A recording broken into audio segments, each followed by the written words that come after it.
Okay, Bravo, take note. Can start unlocking zero inmate.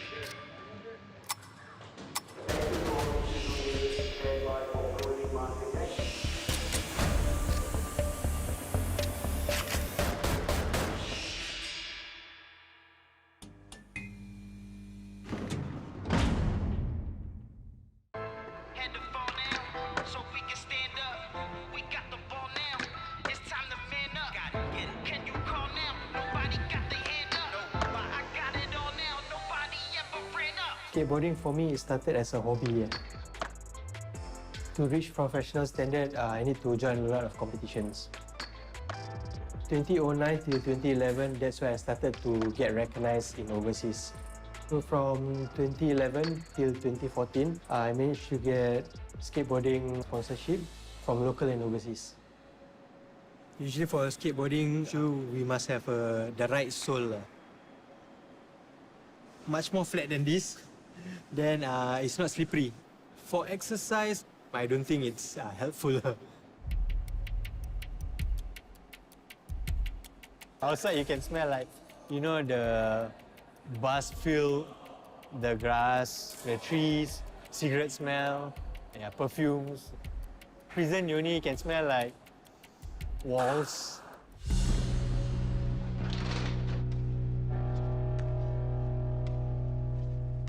The last competition I had before COVID, roughly around 2018 or 2019.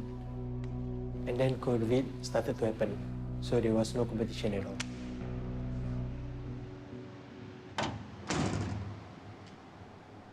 I was in a relationship, but then I have a girlfriend. I argue with my girlfriend. I didn't mean to hurt her. It's just my mistake that I grabbed her. March 2020, that's where I started my sentence.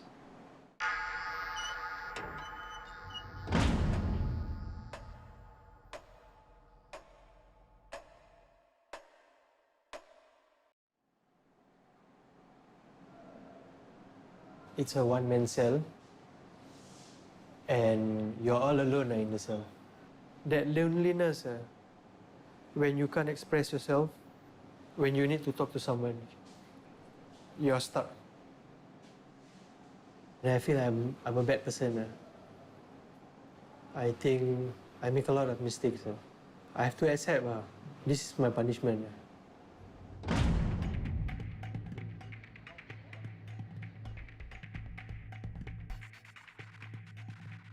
B1 is a maximum security institution, and it also houses inmates with very long sentences, inmates who are receiving violent intervention programs. We do not want any unnecessary conflicts, so that's also one of the reasons why we house them in single-man cell. Our prisons have to be Spartan, but not affront to human dignity.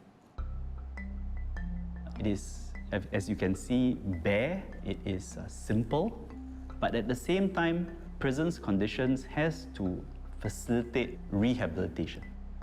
Can grant 507, 507. Yeah, so this is basically where I'm staying. This is my home. Usually this is my area of sleeping. Usually I don't wear clothes on because inside this cell it's very hot.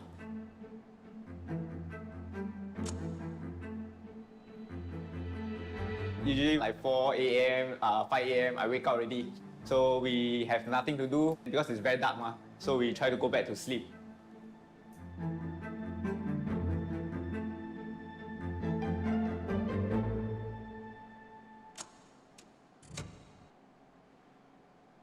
Once the light on, then I will go to our washroom over here.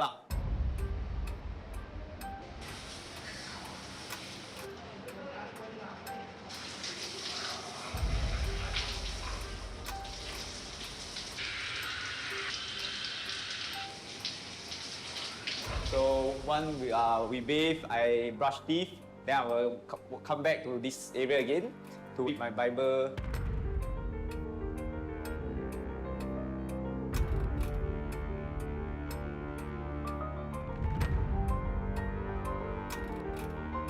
After reading, I will walk around this cell from here to here, or sideways from left to the right.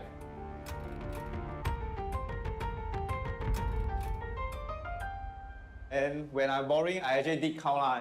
By my feet, it's about 7. The width is 5 lah.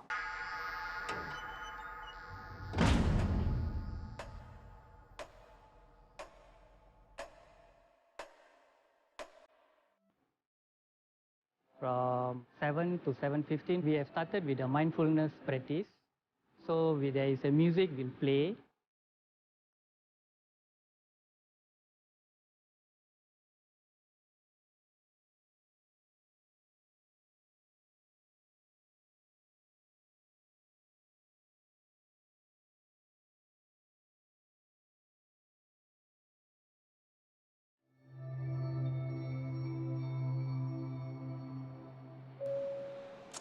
Attention to all HU2 inmates.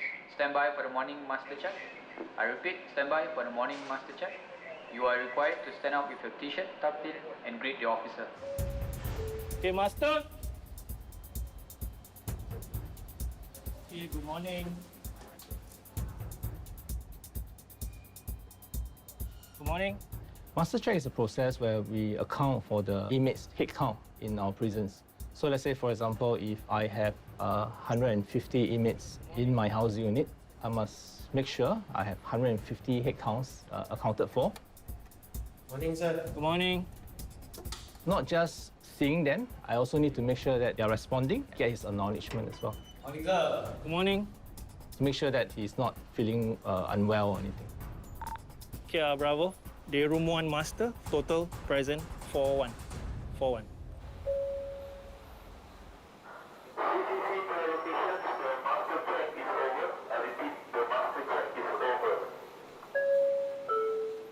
So once master check, about like 20 minutes, then our full latch will open. Yeah, usually this is very important to us because it's our first view of the day From long lockout from yesterday night. Before the breakfast, the shaver will be issued and they will shave inside the cell.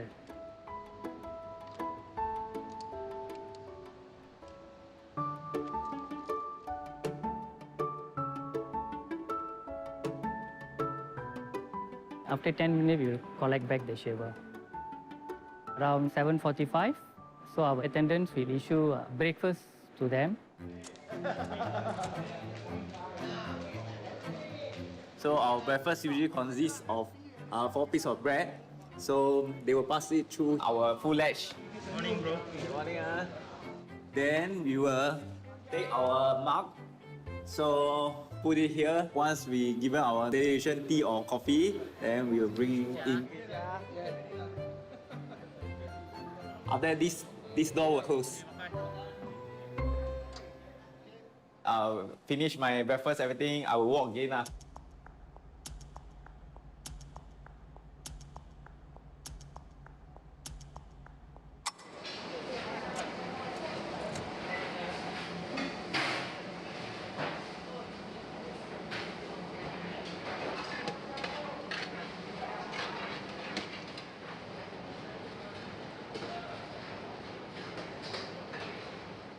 This is the central kitchen, giving meals for the entire cluster B. Per day, we have over 2 meals, lunch and dinner, approximately about 7,000 to 8,000 meals prepared for prison officers, volunteers and inmates. In this kitchen, the meals are prepared by inmate kitchen workers.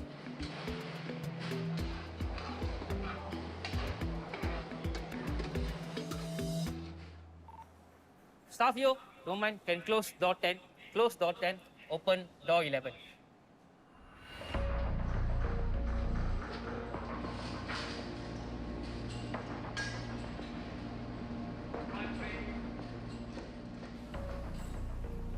Okay, here is preparing the vegetables for tomorrow's lunch and tomorrow's dinner. People might wonder if it's safe for inmates to use this type of tools in this workshop. But as you can see, the tools here, they are chained. When they come to the kitchen, right, we'll monitor their attitude and their performance. And we'll see who is suitable for which location. So like say, veggie cutting area requires a lot of cutting and grinding. So we need inmates here with the correct composure and correct mind to perform this type of task.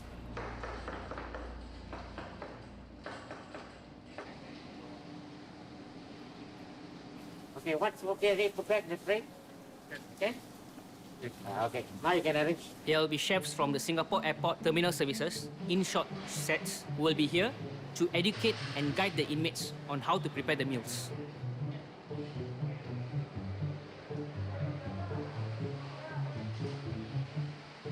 The kitchen caters for 6 to 8 different diets approved based on the dietitian recommendation. We have normal, non-meat, soft diet, which means minced diet, off chili for people who can't take spicy food, low purine for people who can't take things like tofu, and low sugar for inmates who have diabetes. The kitchens will ensure that the daily protein and vegetable nutrition requirement is catered for the inmates. Every day they have different types of food. Let's say for Monday, they have baked chicken. For Tuesday, they will have fish.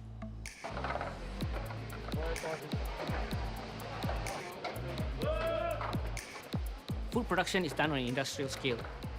The inmates are the one preparing the meals, ensuring that the inmates, right, they get the proper amount of food. The food, after it's being packed, is placed in these food trolleys. These food trolleys will ensure the food is kept warm until it reaches the inmates.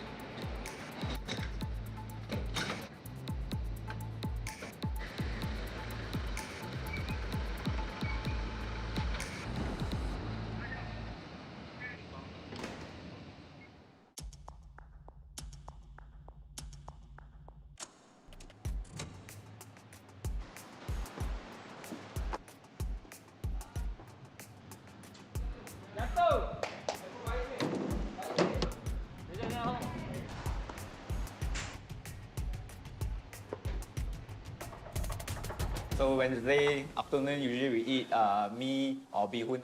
So today is mee goreng. This one is like totally, if give point 0 to 10, I would say maybe 0. Because it's very cold, and sometimes the mee also hardened already.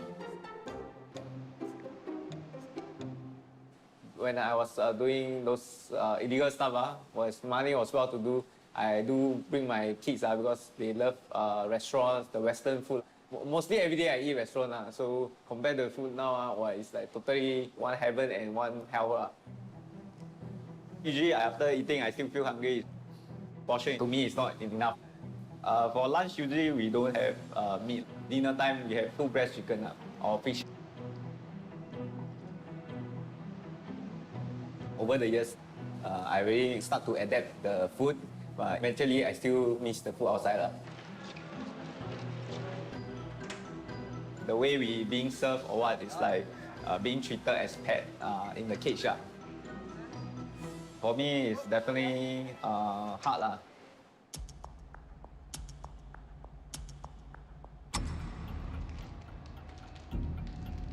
Today I left with 50 days to go. I've collected all these items so that I can reward myself every single night for my countdown.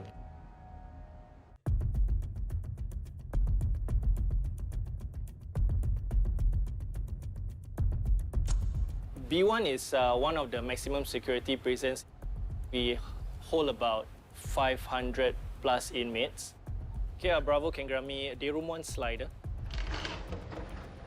The cells that we have here in B1 is special in a way that it's all single-man cell.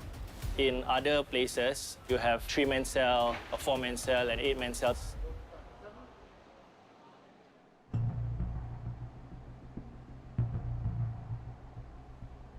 Over here, you see the inmate cell door. All right, it consists of 3 key items over here, which is the viewing panel, and we have 2 apertures, one on top and one below. There's this portion which is perforated, so from here we can hear and talk to the inmates inside. It is not encouraged to talk through the aperture because you know, we do not know what they have up their sleeve. They can throw things or they can grab all your items nearby the aperture. All right, so the poster you see over here is basically the cell layout which the inmates have to follow. They are given a set of items inside the cell. So when it's time for master check, they have to arrange the items according to the poster which is given over here.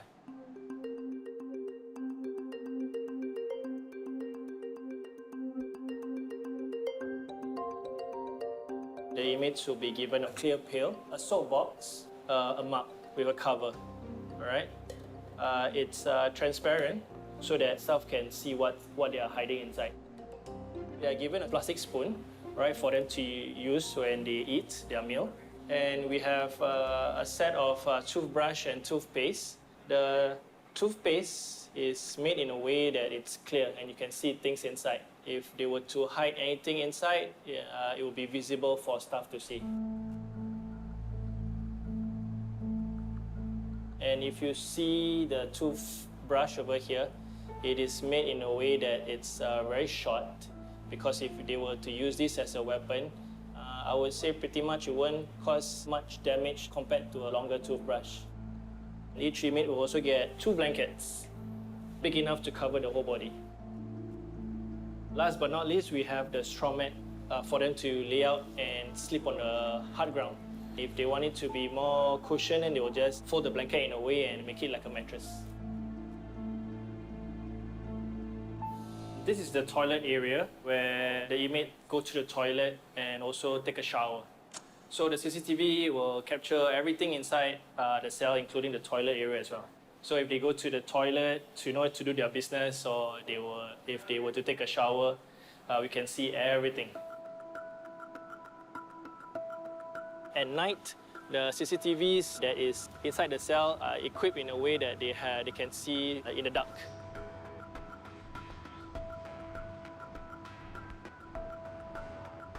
This is a one-man cell setting.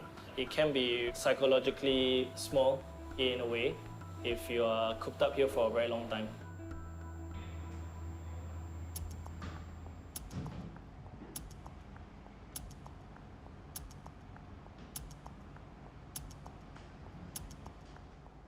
For the weekend, it's really a very big impact.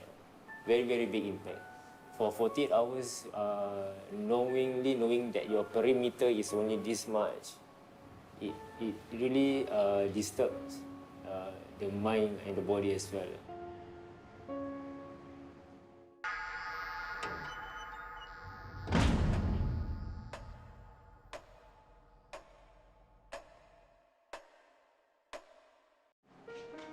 My wax, my moisturizer, my lip balm, my lotion, these are all the things that I don't have here.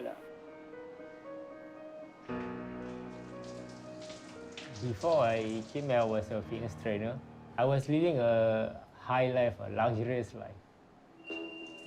People wanting to get a car, to get a bike, to get a house, to get every single thing. I managed to get it all done before even I hit 30. For this time, my sentence, I was caught trespassing to Istana. During that time, I was in a high in drugs. I just tend to follow my thoughts, and I like to go to places that eventually are interesting or unique. When I was being caught, I have a drug utensil with me. That is when I was led to the drug consumption. I was sentenced to 3 years imprisonment for drug consumption and 4 months for drug utensil possession.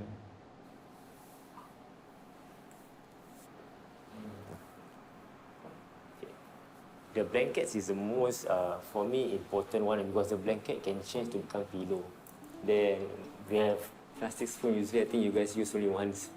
Alright, then throw. We has this thing is like 1 year plus with me. 1 year plus. Yeah, this one tasteless. Made from China. Yeah, totally this one. I don't know why they give us. I think maybe budgeting or what, but it doesn't give any effect. Yeah, totally seriously. So because I'm a worker, so this thing is not the normal soap. So this one is quite good, better than the normal soap. The normal soap one is too dry, way too dry.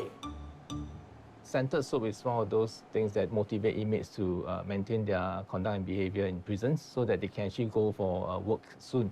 So once you go to work, then they'll be actually given allowance. Then you'll be able to purchase canteen items like soap.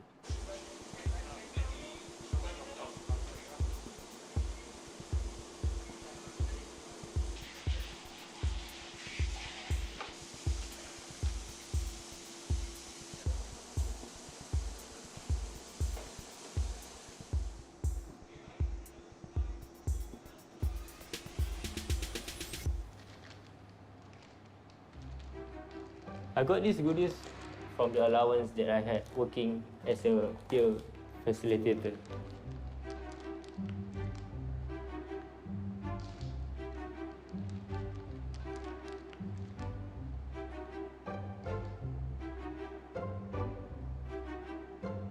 Today I left with 50 days to go until my release date on the 21st January. I've collected all these items so that I can reward myself every single night for my countdown.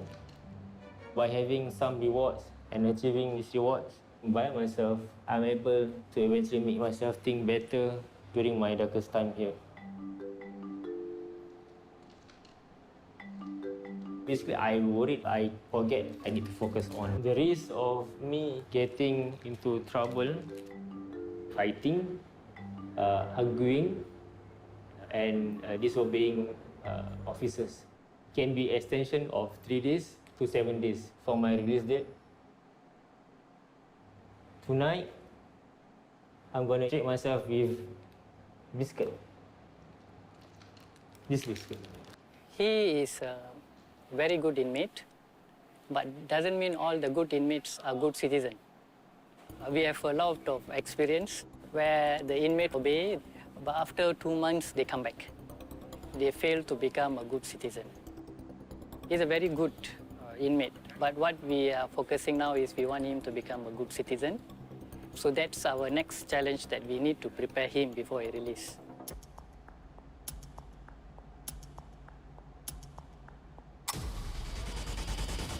Stand by for cell search. Every time when I hear my turn for cell search, I feel very sian. You're not allowed to do all this inside, huh? Yes, sir. Ben to Charlie, message over. Okay, Charlie to Mr. Ben, send your message over. Ben to Charlie, prepare for day room 1 cell search. Okay, Charlie to Mr. Ben, Roger proceeding.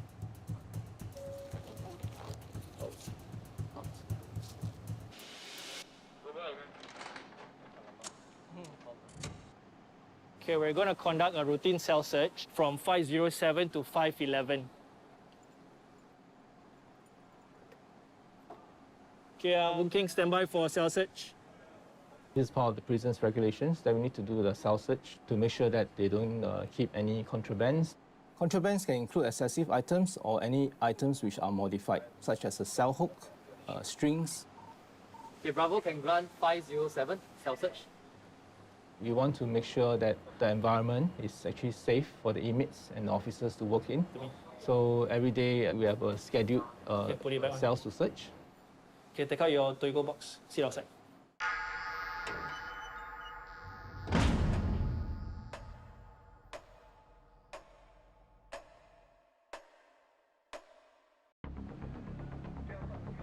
Every time when I hear my turn for cell search, I feel very sian. Okay, Boon Keng, before I go in, you got anything to declare? No, sir. The officer will come with their shoe on. So this is basically where I live, where this is my home. So after the cell search, I have to actually re-clean the whole cell.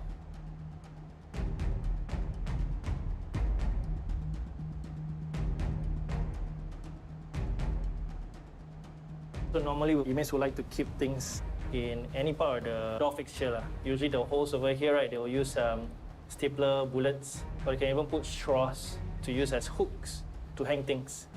And usually they'll have a long piece of string and then they'll just put round and round and round and round just to conceal it. So this string they will use to do some threading to their eyebrows or to their facial hair.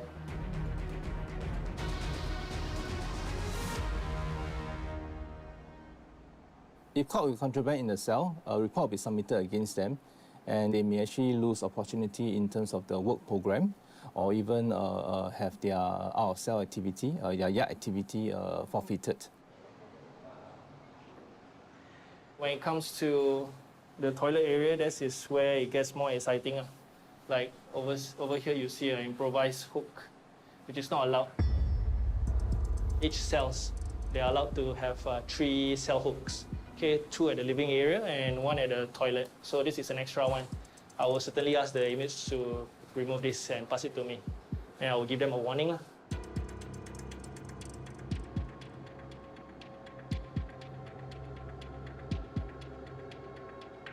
We have a standard set of items for inmates. If inmates are allowed to have their own items, then it actually makes our officers' job more difficult to check. I think secondly, it's also more on enforcing equality among the inmates. We need to make sure that everyone is the same, treated the same.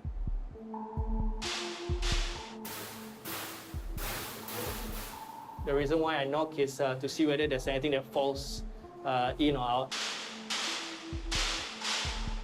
So these are the buttons for the flush and the shower. Usually we just press the flush button first to see whether they are hiding anything at the toilet area. They normally will hide things right under the pipe over here. So we will just use the flush button to flush it all down in case they will know what they'll be hiding. So in my experience, when we do cell search, we check the toilet bowl because sometimes we can find inmates hide things inside there. Things like medication pills, tablets, even improvised items that they wish to hide.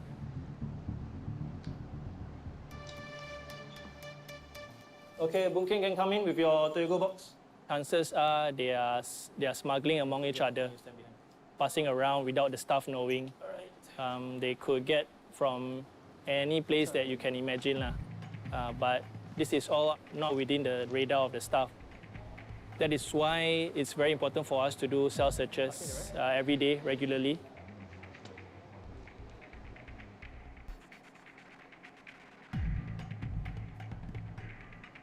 This one is an origami.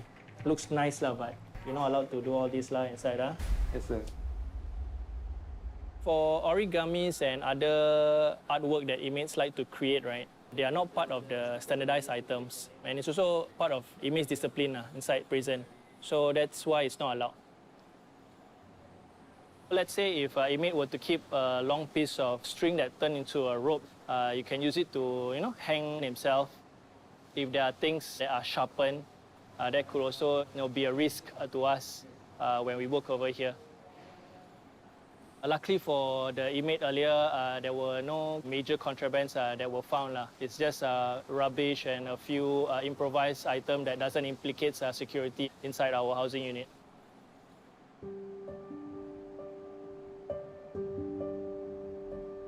Saleh actually caught me with some straws and actually the additional hook. It's actually improvised hook. Yeah. So basically inside we use rice to make glue to actually roll out the paper. So after it dry, it becomes hard. Make sure got 5.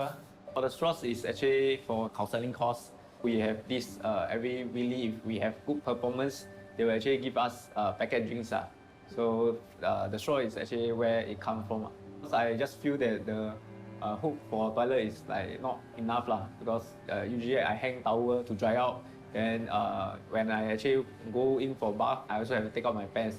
So usually I will find something to hook on. That's why I do the additional hook. After all this being confiscated, I think I have to readapt again to use another method in the right way. Okay, so far all the things that I find here are all rubbish and all the things that you're not supposed to keep. See, the straws, improvised cell hooks, all these I'll give you warning. Okay, if you ever do this again, the punishment will be higher.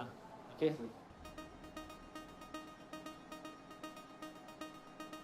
Okay, Boon Keng, we're going to thumbprint you for the offense that you did inside your cell for having extra cell hooks and all the straws that you kept. Yeah? housing unit informal resolution system. It's a platform where we record down the inmates' wrongdoings. What it does is it takes an acknowledgement from inmate who have committed a mistake, and it gives them like a contract not to do the same mistake within 6 months. If not, then they will be liable for higher punishment, which is a disciplinary charge. Okay, come sign over. Okay, so in prisons we have minor and major charges. So for minor charges, it can range from quarreling with another inmate, disobeying officers' instructions, or keeping excessive or modified items. For inmates found guilty of minor charges, the punishment may range from a written warning, confinement in punishment cell up to 7 days, or his release date will be extended. For major charges, caning may be imposed, and for serious cases, it may also be referred to the police. Major charge, it can range from fighting with other inmates, hoarding of medication, and even tattooing in prison. Hey, search eh? Bravo, can you grant me 509? I think the hardest part in prison is the control. Maybe if you are outside, you can be in control. But right now I'm inside here, I cannot do anything.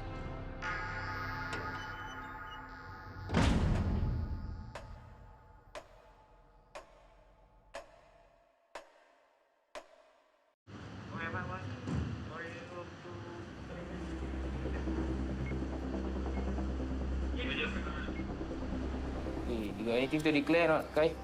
Nothing. Nothing to declare, huh?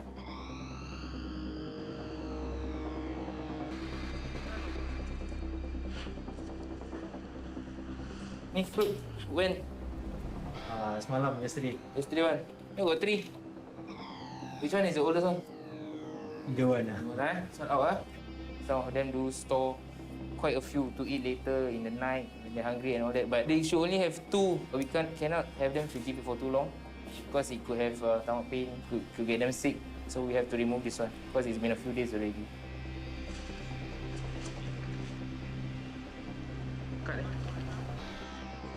This one is just his own personal own drawings. So I'm also taking this one because it's an unauthorized material. There's no chalk, there's no official stamp on it. So I'll take it away. Why? Because it could lead to him writing messages across the housing unit or even across the institution. Can.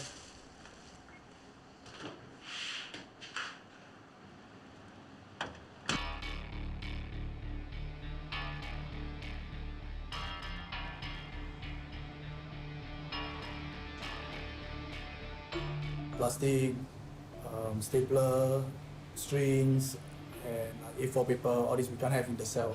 Pencil, we are definitely not allowed to have because that one we can use it for tattoo. Although all these things in prison is not allowed, but we have our means to get it. One of the possible ways how inmates got their contrabands could be through the housing unit attendants who may put in the contrabands or additional items while they're doing food insurance.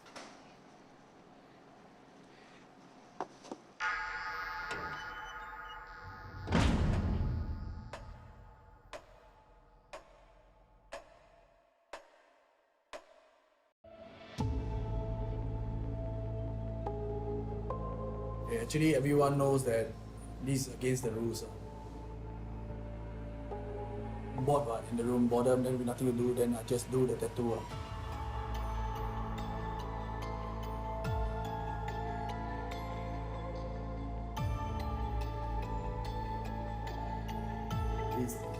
We were sitting in front of the CCTV, but the back facing the CCTV, like reading a book to like camouflage.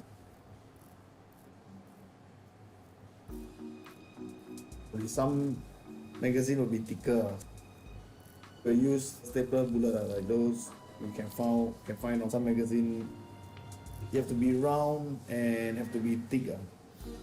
So it's not like normal those paper stapler. Then we will sharpen it through on the floor. You just make it even out. One round, turn, sharpen. Close thread. I need a string because the string is to like we tie it to the stapler. For the ink, we try to get from the doctor. We ask for like diarrhea medication. They will give us this charcoal. We dip it to the ink. With the thread will absorb the ink. They do not have the proper facilities to do those tattoos. So they improvise. And I've seen infections, their whole hand being swollen. That's one of the reasons why we want to curb it. The other aspect is inmate subculture. A lot of our inmates are affiliated to gangs. So usually, some of the tattoos that they want to put are gang symbols. And that can be problematic. And that can affect the good order and discipline of the institutions. Back then, I was a secret society member, so we do this tattoo to show a bit of loyalty, then to like let people know that we are from this gang.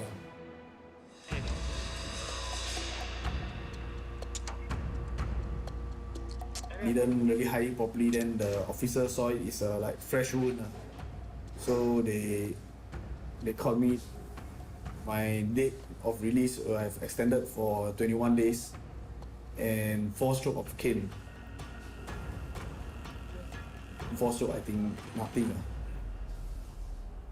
On 3 different occasions, I was carrying 3 different types of weapons. Actually, the first weapon I got was a samurai sword. I planned to go down to this place to meet this guy. After that, I just want to like slash him, then I walk off to actually teach him a lesson not to mess with other people's wife. The second weapon I carried was a parang that was on my back. I needed it because at the time I was paranoid. Like enemies were following me. And then my last weapon I carried was a bread knife. It's actually a protection for myself again. I didn't get to use it, but after that I got caught.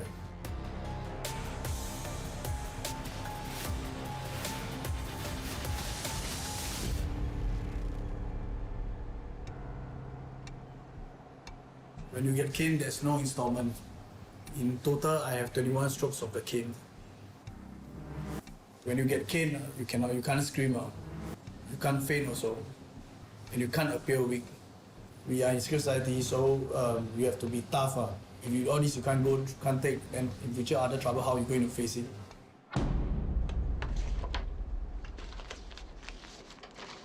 What I'm setting up over here right now is for basic wound care for the patient after caning. Contrary to what people normally think, they are linear, superficial wounds, abrasions. It won't be profusely bleeding. I would consider it a minor wound because there's no deep tissue cut. They try to walk straight after the caning process. Some do cry, some don't. Some are harder than others. So if they do request painkillers, we will prescribe for them. So far, I've not seen any inmate requesting.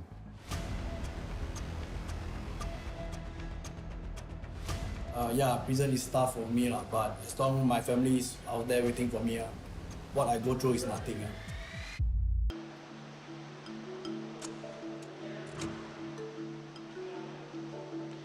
I look forward for yard time is because yard basically we actually do exercise and the space is much more bigger, then we can feel more air that is coming in from there.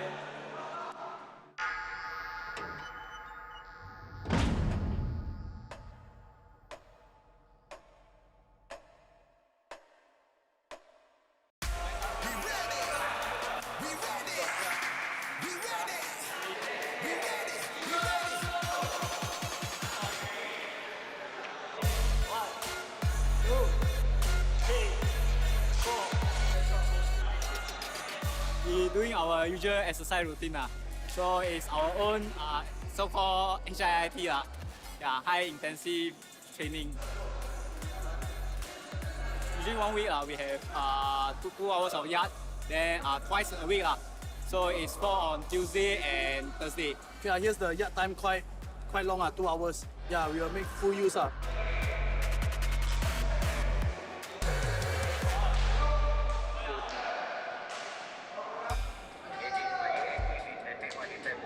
When officers are supervising the yard, it can be very daunting. You're taking care of a large number of inmates in one confined space. The officers are tactically trained. They will expect the unexpected.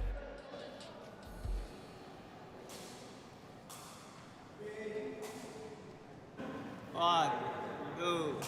Grayson, stop. 来啊来啊，你看他叫我不要做啊。来啊，可以拍，快点拍啊。 Guys, you all cannot use the bench for exercise, huh? If they are trying to do the bench press, then that will deprive someone from using the table to read their newspaper or play games. And besides, the bench is also not intended for that purpose. So next time I don't want to see this. Okay? Just now we are showing the not correct way of exercising. We only can do like jogging, sit up, push up, HIIT, but we can't use any equipment in the yard. Let's say the wall, the bench, everything we cannot use, and we cannot cross the red line around the yard. So basically we just do exercise smartly lah. So when there is officer, we try to just wayang a bit lah. We already do something that not allowed that make us come here. So most of us will still do, because there's nothing more we can do already.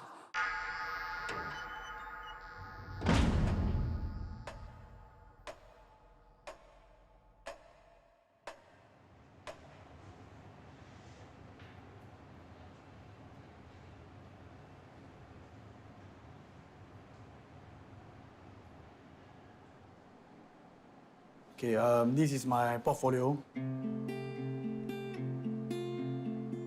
When I was at Visual Arts Hub, we can draw. Visual Arts Hub is a place that we inmates can do like our fine art, pottery, carpentry, batik. Yeah, you can do anything to express ourselves also.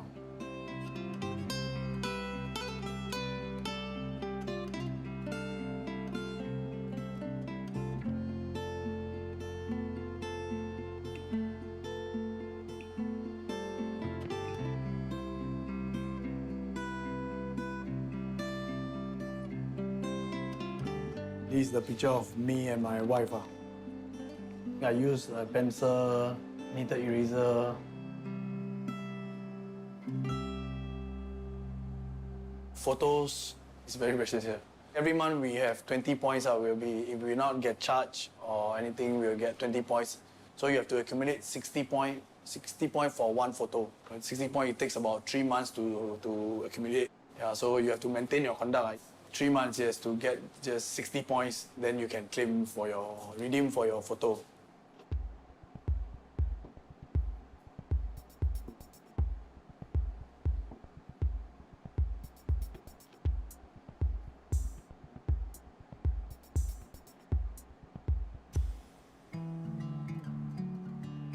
My wife was married in 2008. So after that, after 1 year, I need to come into prison because of some cases that I've done. So during that time, my wife was pregnant. She's still waiting for me. She never leave me. My wife didn't miss any visit. Only twice because she needed to give birth and bring my eldest daughter for checkup.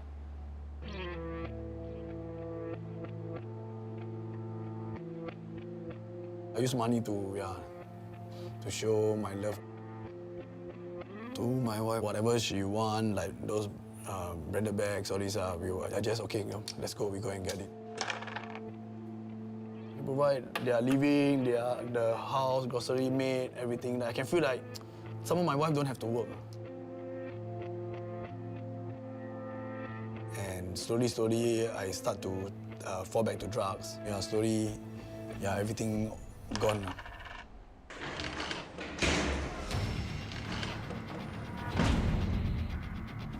Come give me your pants. I feel it's a bit actually quite humiliating because on and off I have to sweep for people like those prostitutes. We are no different. If I was found guilty in the court of law, I'll be hanged by the neck. I was petrified. I really think I'm going to die. I even make my own will. She want to divorce with me. I feel it's very unfair. Okay, Bravo, take note. Can start unlocking zero inmate.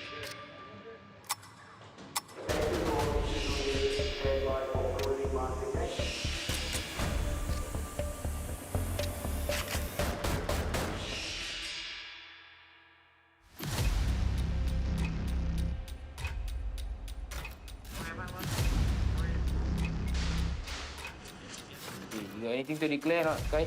Nothing. I think the hardest part in prison is the control. Maybe if you are outside, you can be in control. But right now I'm inside here, I cannot do anything. This is the picture of me and my wife. I used a pencil, knitted eraser. My wife didn't miss any visit. Only twice because she needed to give birth and bring my eldest daughter for checkup. The meals are prepared by inmate kitchen workers. Once you go to work, then we actually given allowance. One of those things that motivate inmates to maintain their conduct and behavior. Chances are they are smuggling among each other, passing around without the staff knowing. They could get from any place that you can imagine, but this is not within the radar of the staff. You're not allowed to do all this inside. Yes, sir.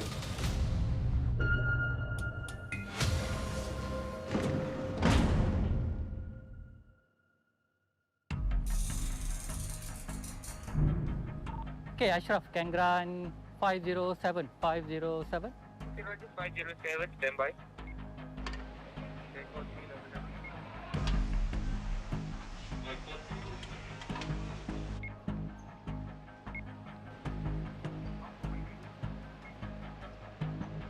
When the inmates step out of the cell to attend program or go for recreation yard, we do the search. Okay, come, I search you first. They will take out their clothing, so we will actually do an inspection to make sure there's no bodily harm. Okay. Come, give me your pants. I feel it's a bit actually quite humiliating because on and off I have to strip for people. When I do the search, I also compare myself to those prostitutes. We are no different. We have no choice. The officer will actually just do a quick rub down. Okay, come, you can wear back. Yeah. To make sure that they do not try to hide anything in the clothing. Can I have your file? And also to check whether the inmates has any injury.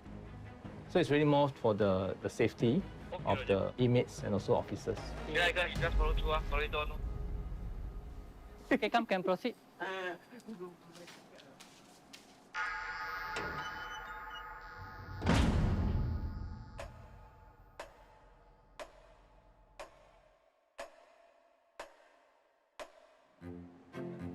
Okay, let's go ahead. Hi guys, how are you? Good to see you. Yeah, how's everybody? Very good. Very good, good. No good. My sentence is 3 years, 6 months. So I already served 2 years already. So I will be releasing on next year, July. Let's start with the breathing first. My only support is my girlfriend now. She's the only one who will visit me.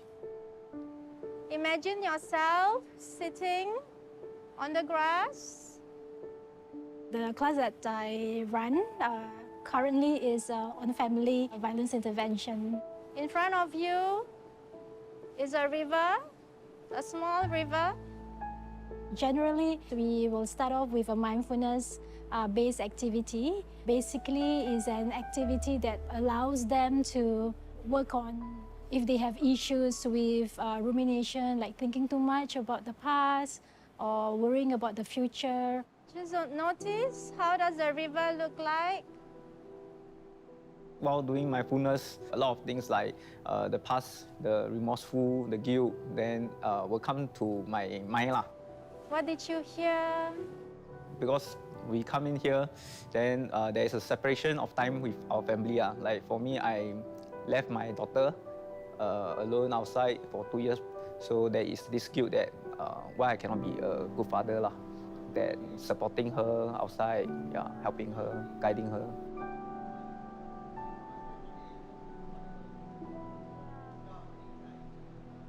Did you put the thinking, the thoughts on the list and let it come back? Then I feel more relaxed, like blank like that. Like unload my burden.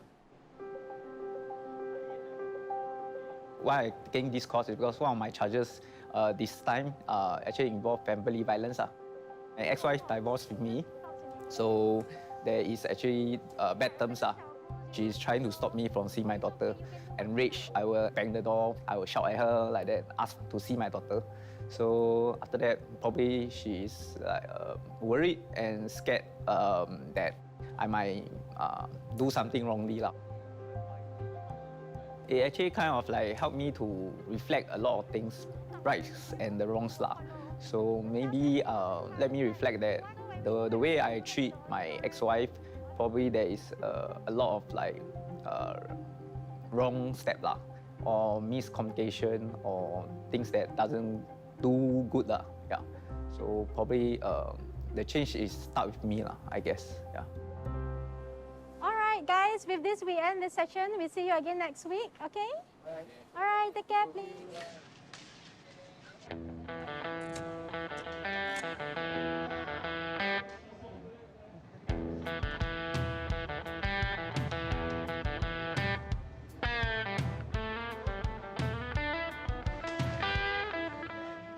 So usually our newspaper is 2 weeks old. It's not the current one.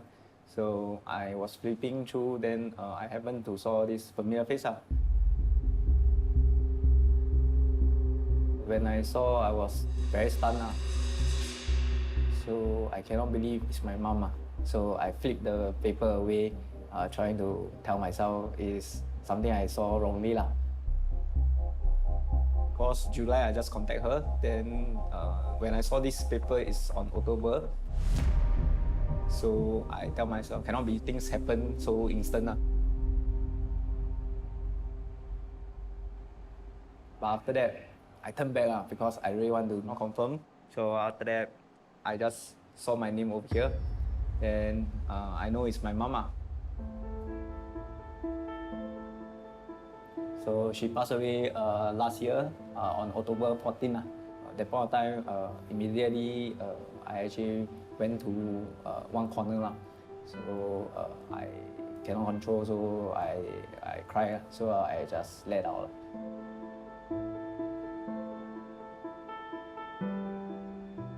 Her last word to me is she will come and visit me. I think my biggest regret is I never really tell her I love her a lot. I wish I can be a good son to her. I really love her a lot. Yeah, I really love her a lot. Yeah.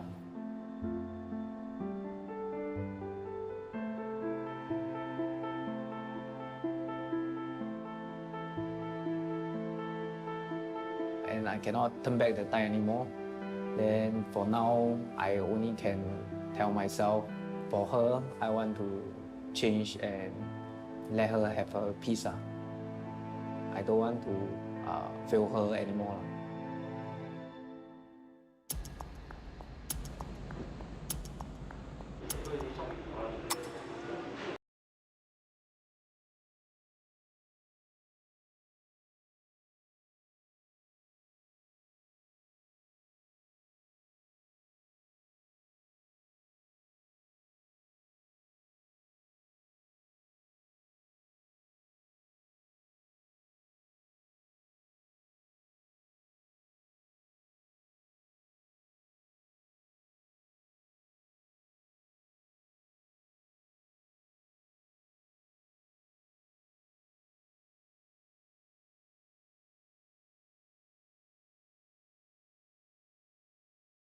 2 weeks once.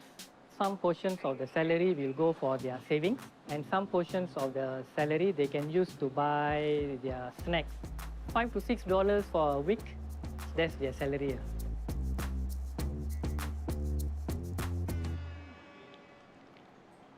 This bag is about a week worth of salary. Okay, so you can open. You check first. Take what you want, because I cannot let you keep everything inside the cell. Okay? You take half, another half, you put back inside the plastic bag. We will keep in the office. We don't want them to keep a lot of items in the cell and make it like a mini supermarket in the cell, because that will, again, will cultivate smuggling behavior. Okay, so this one I keep. So I repeat out. Sandwich biscuit. Sandwich biscuit 2, Yes. Muruku 1, Muruku 1. Bakso 1, 2 sandwich biscuit, 1 oatmeal liquor, okay. Okay, so I will keep this with me. Okay. Not all the inmates are worker, so these items are very valuable. They can give this packet to another inmates in order to get something else from them.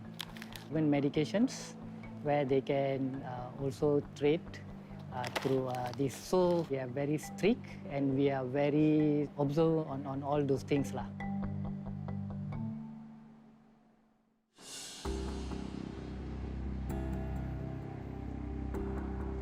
My wife, she wrote me a letter. She did mention that she want to divorce with me.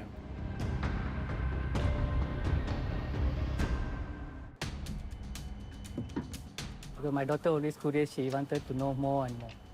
Daddy, are you fierce at workplace? Daddy, did you beat inmates in prison?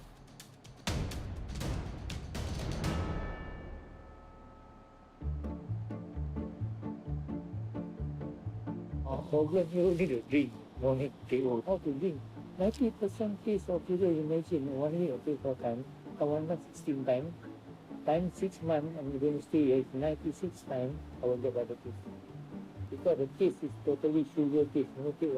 But that, okay, but that one already got the sugar, right? Yeah, but the sugar, the problem. Here in maximum securities, most of the personal supervisor, we have average around 20 inmates under our care. So basically A to Z, any issues of the inmates, they will always look for the personal supervisor. In the morning I get the own, my anger come out. Seriously again. Then how you manage? That's why I manage, I try to control myself, what to do. Think positive first, try to solve the issue. Okay. I think I'll go and see OC tomorrow. Okay. Talk to him, I think he will understand. Okay.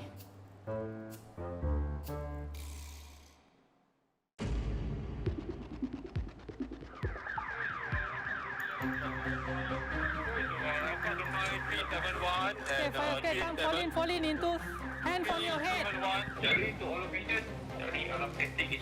Onion, take note, I got 1-5, evacuating now for fire drill. Hands on your head, hands on your head.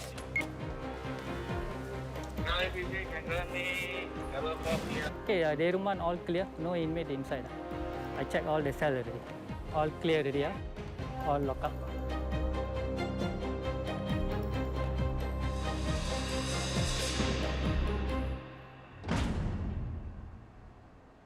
We are not just unlock and lock up the inmates. LB I go to workshop 7. We also conduct lessons. We create activities for them. Chief. Yes, hi. Yeah. How are you? Fine, man. So I need your help lah. This one they do already, right? So I need another 20 more. So there are a lot of activities for the inmates. For example, like sport activities, drama, lessons, drawings.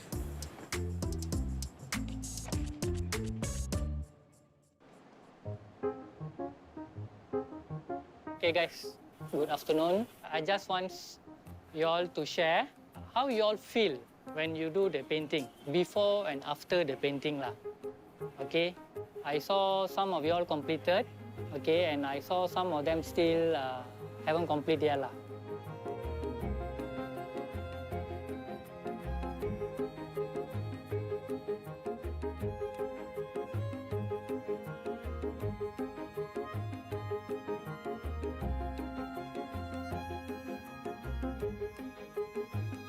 So, by this Thursday will be our last week of completion of this project. This is my past, yeah. Okay, so this is your past lah. It's not helping me, so that's why it's falling down. I think I need to chop down the tree and restart again. Okay. Yeah. So in order to have a fresh start, I draw this tree that is being chopped away.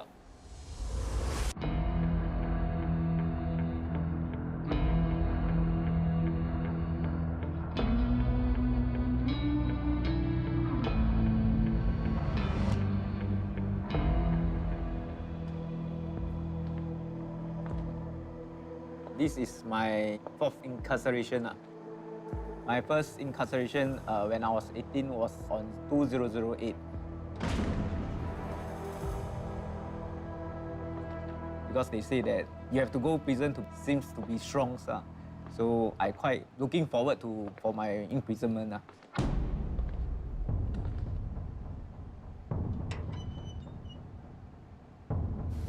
Okay, Bravo can grant me 507. There was no law in my life, so basically whatever I want, I just reach out for myself.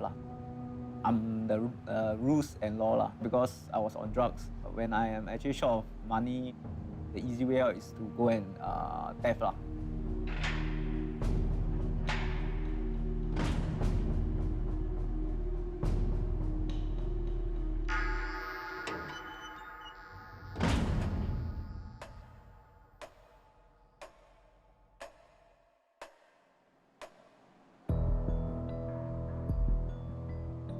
I was facing a divorce.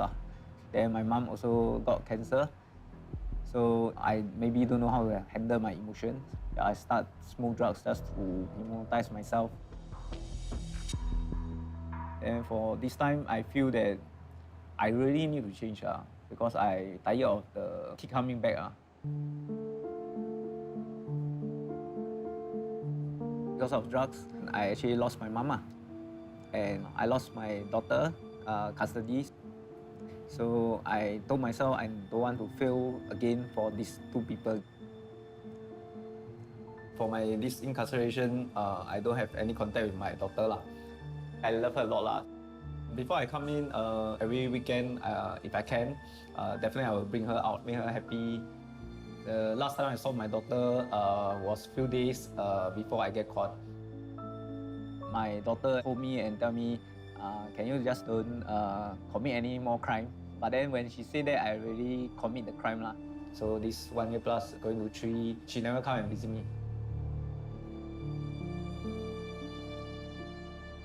I try write to my ex to through her contact my daughter, but then I didn't get a response from my ex-wife. Yeah, I think it's because those mistakes I done must have been really hurt her. Maybe she don't want me to in contact with my daughter too.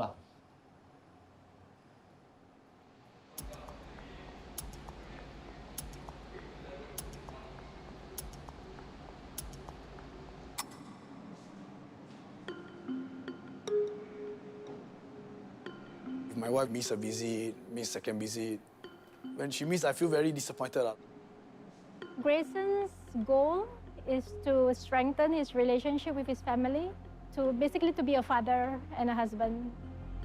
If there's no family support for Grayson, it would make it even challenging for him to change because there is no goal that he is working towards.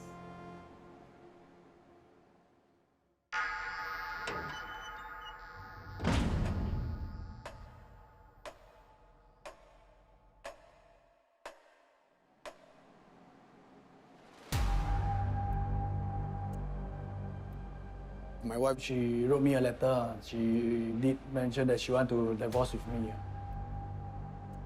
I was like stunned.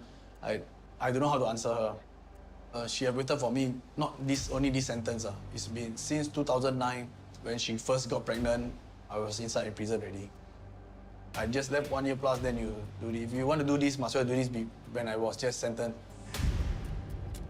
Sometimes I would think that maybe, I don't know my wife, we all human, we all also need someone to care.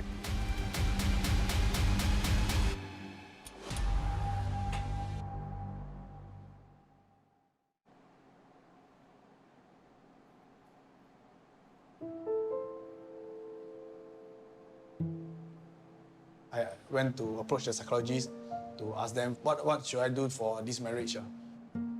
They asked me to get a piece of paper to write 5 things that I want from this marriage and 5 things why I doesn't want to continue this marriage.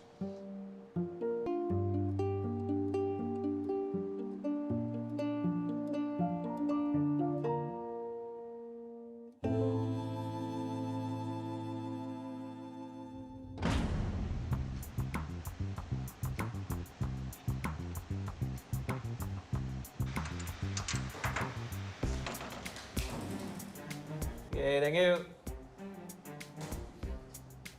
Actually, every day we get this tab which is at 5 o'clock.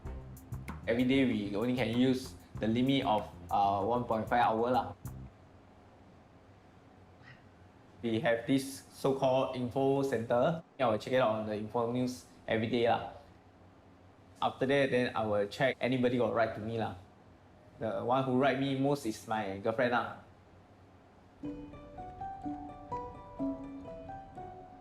This photo is in the inside the e-letter. She sent hard copy, then they actually scan and put inside the e-letter. Yeah, the first photo is I bring my daughter go out and play the bouncy castle. So the second one is I with my girlfriend at Fort Canning. Okay, so this is what she wrote to me lah. Maybe if I met you earlier, you wouldn't fall for drugs for the second time. For the 9 months we spent together, I do see and feel you are a good person and have a potential to do better.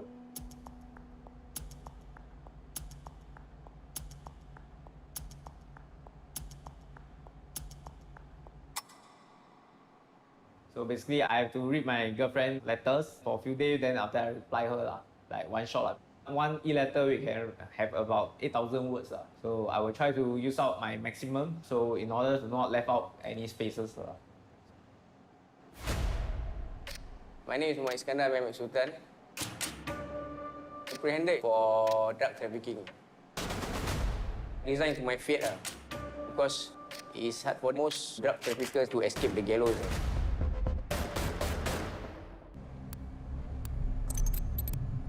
My name is Muhammad Iskandar Mehmet Sultan. I'm 41 years old this year. I was apprehended in April 2012 for drug trafficking. 35.31 gram of pure dimorphine.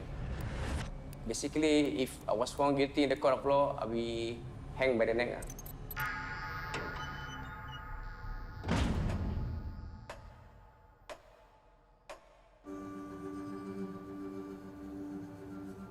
I was petrified. I really think I'm going to die. I even make my own will. That was really a big blow for us because that time I don't know how to tell my parents that his charge was death penalty. Anak-anak yang baiklah. Tak boleh nak tanggungllah apa perasaan saya seorang ibu. Perasaan amat je lah. Saya sedih lah anak terjadi macam ini. My mother, my sister, all of them already prepared for the worst. On 2015, January, that was my first trial for 8 days. The time was insufficient. So in 2017, we go for another 8 days of trial. So during that trial, my counsel really worked hard because he's trying to creating a reasonable doubt, so that the court want to reduce the sentence. Because I already told him I want to go to the gallows. Seriously, I'm very scared. I'm very scared that am I going to lose a brother? Really, I don't know what to do. Apa kita berdoa lah. Kita mesti nak selalu berdoa lah. Apa yang terjadi ni minta pada Subhanahu Wa Taala lah. Itu je yang kita boleh buat lah.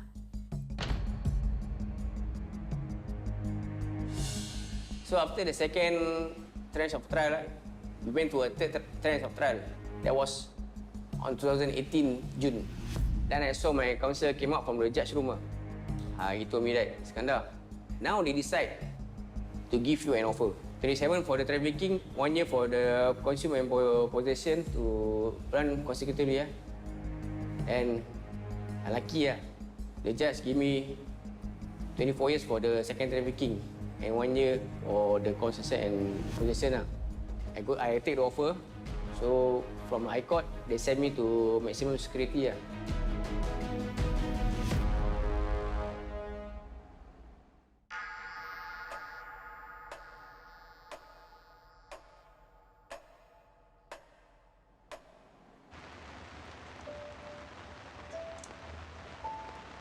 So basically there's 2 televisit per month. And my mother and my sister will take their turns to come and visit me every month without fail. Rain or shine.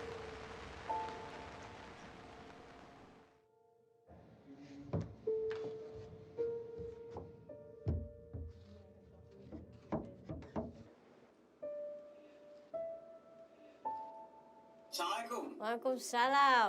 Botak. Macam ni. Masak? Mak, apa khabar? Baik, sihat. Alhamdulillah. Dah makan belum? Belum, Mak. Aku belum makan lagi. Aku belum makan lagi. Tadi kelang kabut dah. Mak belum. Nanti kejap lagi aku bawa Mak pergi makan. My mother is illiterate. She can't write my letters.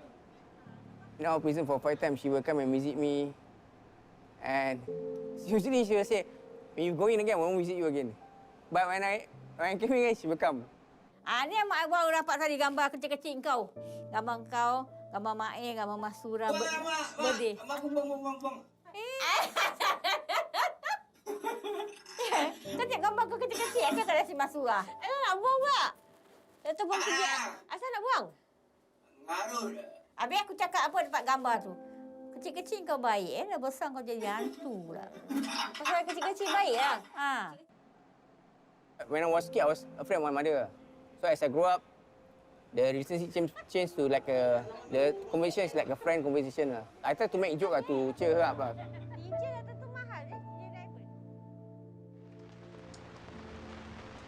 don't want to think that to be sad by looking at me. So I will try not to say all the things that will make her sad. For us, 25 years compared to death penalty is so much different. He is here for us. We can visit him every month. We can talk to him. We can listen to him. Mak berharaplah supaya apa yang 7 tahun ni akan jadi yang terbaik lah. InsyaAllah lah mak tengok dia lah. Jenguk dia, doakan dia. Tak tahulah ajal maut ni. Selagi kita hidup lah, selagi kita hidup. Dengar Kada. Apa yang kau belajar, kau simpan. Kau simpan tau. Nanti kau keluarkan. Apa yang kau belajar, kau buat. It is not about keeping them in.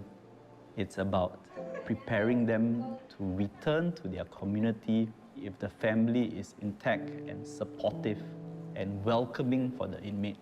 It gives them a better chance of staying crime and drug free. Assalamualaikum. Salam. Pandai je cakap kat dalam. Dah habis, goodbye. Okay, bye-bye.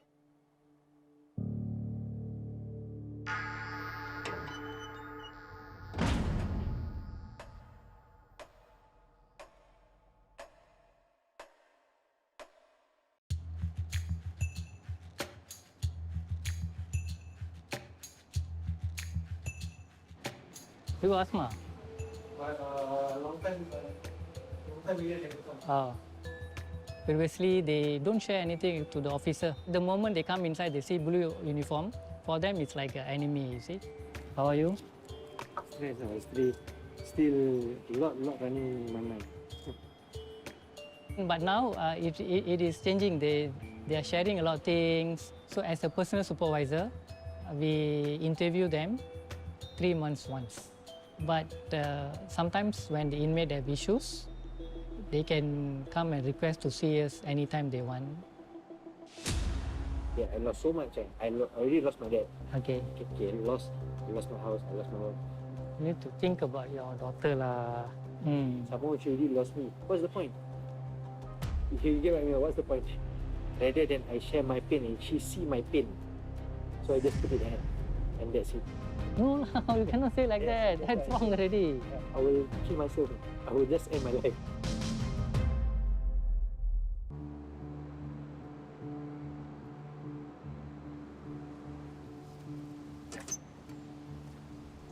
Graceson, you have television? Okay, Bravo, can you grab me cell 508 for television?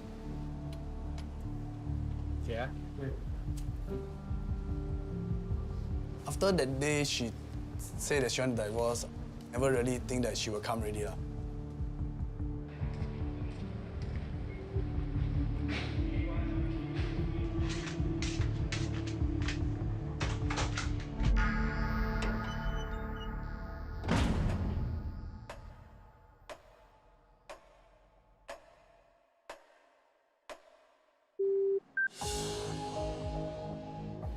Hello. She afraid that I might not change. So if go out really, if I can't change, then she will definitely leave me, she say. So this is like so-called my last chance. Like, I also understand, like If I'm the one outside, so I don't know whether I can wait so long. But for now, she's willing to wait and give me a chance, one more chance. So I feel happy about it. 这样，恁现在做工啊？我做工一般啊，要还毕竟。毕业小一几时出 result？ around 22nd to 24吧，还是？啊，要出来吗？啊。他自己要是讲了 I think I will get 28，他在讲。他现在如果他拿28分哦，我也是讲了，很多学校 max 到28分的耶。then 这样。在睡房间哦，是有我昨天进去要讲，他在学校是有人跟他讲你爸爸在逼真，所以你要坏，你要像你爸爸一样在逼真啊，something来的。跟学校就跟他解释哦，他讲因为你老师不要你坏蛋吗？他是拿这个 example 来讲，不是在讲你的爸爸。然后他很 affected 啦，他讲每个人他要讲都可以吧，可以讲我爸爸在做然后什么这种。他在帮我讲话。好的，他是帮你讲话啦。他真的一直在喷你。I thought that she really forget me, like how I've been treating her, the love for her. But at the end, I feel that she didn't forget me. She still put me in her heart. Feel my heart like very pain. 哎呀，你不用这样担心啊，在面你也不会做梦。然后有时候会打给他哦，跟他讲话哦，不懂他会不会 surprise 还是什么，我不懂哈。还是你不要跟他讲啊，我要给他这样，忽然间电话响了，看他听，看他讲。你 request 了？已经 request 了，那是那个这边的那个最大的 OC 跟我讲了，他讲叫我打，他讲当做是 BSLE 的完了，给他一个 reward， 这样他打给他。他讲你 request 我 approve。你打电话，我不懂要几点打嘞？我应该 try 下午吧，只能下午不可以，没有晚上了，晚上没有警察了。下午3、4点这样打，因为通常你早上他一定在学校的吗？没有 weekend 我怕他不会听哎。我也是怕这样啊。完了，先打给他，如果真的没有听，我就叫他们 try 跟 officer 讲，打给妈咪，叫妈咪呀，他应该会在家啦，拜六礼拜。妈咪做工不可以听电话哎。weekend 做工啊 ？weekend 还是有做。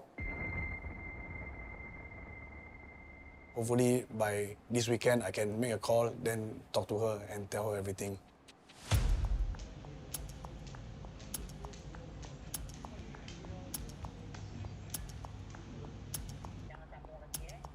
Jangan sambung dulu sikit.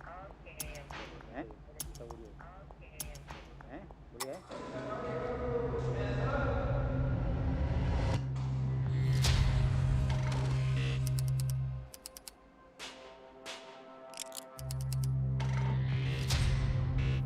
Normally, how you manage your stress? Read, then work out a bit. Yesterday, that day also very stressed. I don't know who to look for. It's all because of me. Because I can't give her the love that her father needs. I can't be there for her. I don't know what I can do.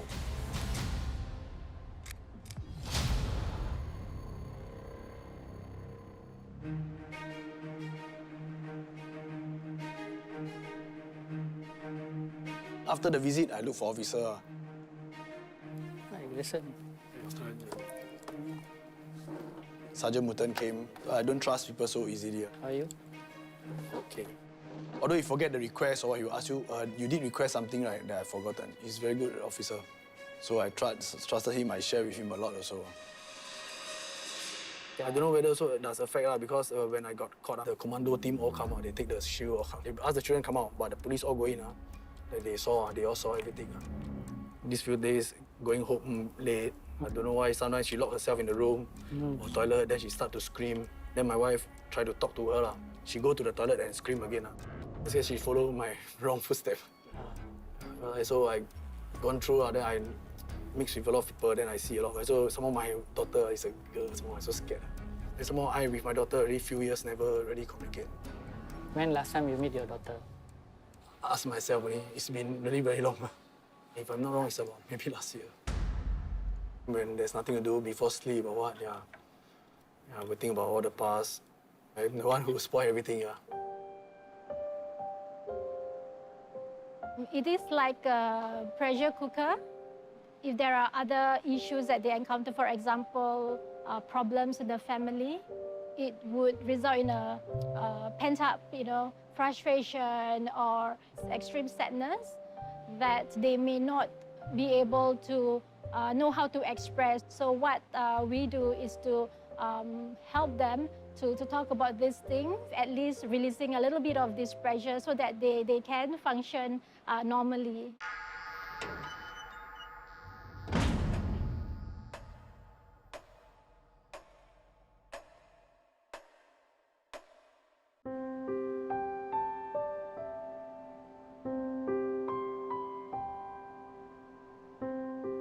My late father did an operation on April 2020 before his birthday. Then he passes on 17th of December 2020. March 2021, then I just served my sentence on it. My dad suffered with stage 4 cancer, colon. So the regret is there because I doesn't talk much with my dad.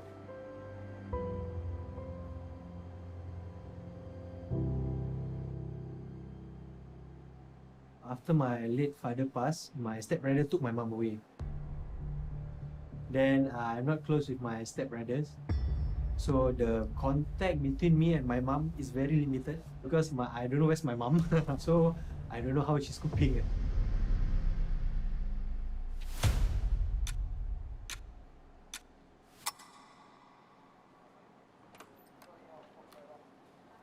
Okay, so this is the televisit room. The inmate will sit here, and the monitor is where the family member can be seen from the monitor. They must apply and must be approved to visit.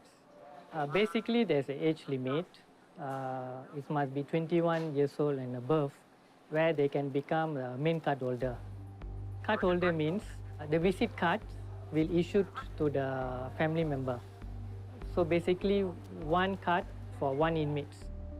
So for inmates, visits are very important for them. Due to COVID, we temporarily cease face-to-face. There are some inmates, they have no visits at all. Their behaviors and everything sometimes are different. They give us challenging times. Some of them, simple thing they don't do, like we ask them tuck in your t-shirt, they don't do. They say, okay, Sergeant, why I need every time to tuck in t-shirt?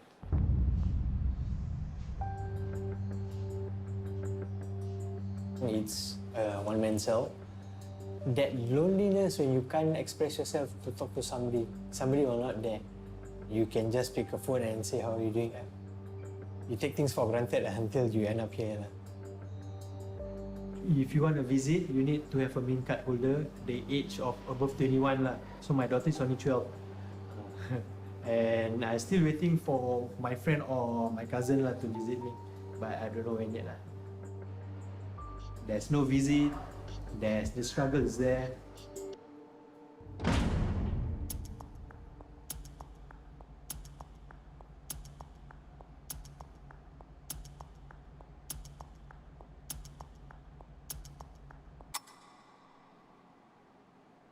So yesterday night you sleep well or not? No. How you never sleep? Because I already have so many problems and I know this is never going to end well. What you were thinking? Why don't have a family understanding that can talk things out rather than end up dispute? At the day on my sentence, I cannot even see my mom. I cannot even talk to my mom. I cannot even in contact with my mom because of my stepbrother. Never even see her. Never get to see her at all. Not even a word. So I tell my daughter, in between these 2 years, if anything happened to her, how am I supposed to forgive myself? You want to say that my daughter gonna feel lost again, that doesn't have a father. She grown up with her mother, and I know she'll be taking care well with her mother. So what's more, rather than I share my pain and she see my pain, so I just put it in, and that's it. I will kill myself. I will just end my life.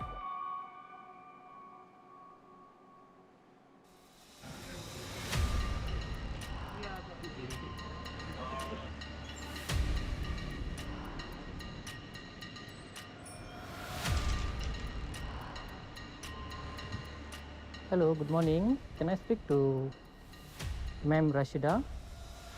Hi ma'am, this one Sergeant Mutan here from B1. This regarding inmate Khai, ma'am. We need your assistance. Khai, she is a bit emotionally disturbed.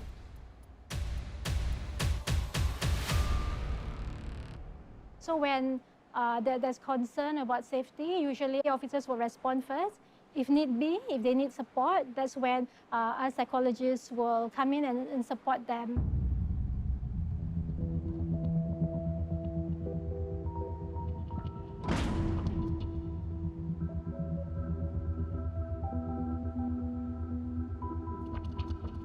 Was granted a phone call. Okay. Call my mom lah. You did. How do you feel? Frustrated. Yeah? Frustrated, angry. You can't do much. But let them be. This is what they want. So. Well, what do you mean this is what they want? My stepbrother like to control things. I called my mom and I said, "Is everything okay? Your appointment?" She says, "Yes, appointment all well, taking care." But when I asked about the house, my stepbrother will loudspeaker the phone, and that's where my stepbrother wife jump in and say that, "Oh yeah, this is my father's house." All I know that my daughter tell me that my stepbrother tell her, "If you want your father's stuff, take it and get out from the house." 3 things.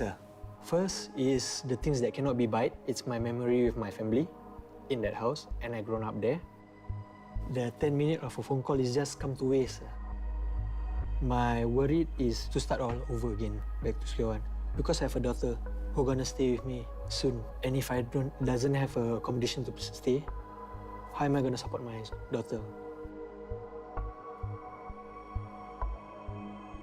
Had enough. You've had enough. Had enough. Enough of that Definitely, yeah. frustration, anger, Yeah. to a point that I want to suicide and stuff. Some of them may feel depressed because of things that happen outside, and they're not able to solve it. It's teaching them skills is really important. Whenever they feel angry, they're equipped with these skills that they can help soothe themselves or help them to feel calmer.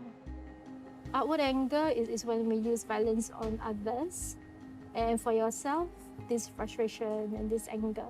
You try very, very hard to cover that part. You very quickly go to problem solving. That's when we hurt ourselves. We are violent towards ourselves.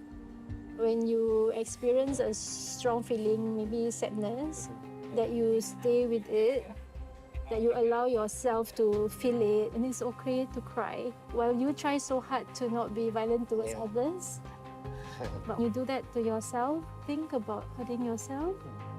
And that's the part that you really need to be very, very careful, because that's also an act of violence. Hang in there and to let it pass. When you feel sad and you cry, it's okay because it will pass.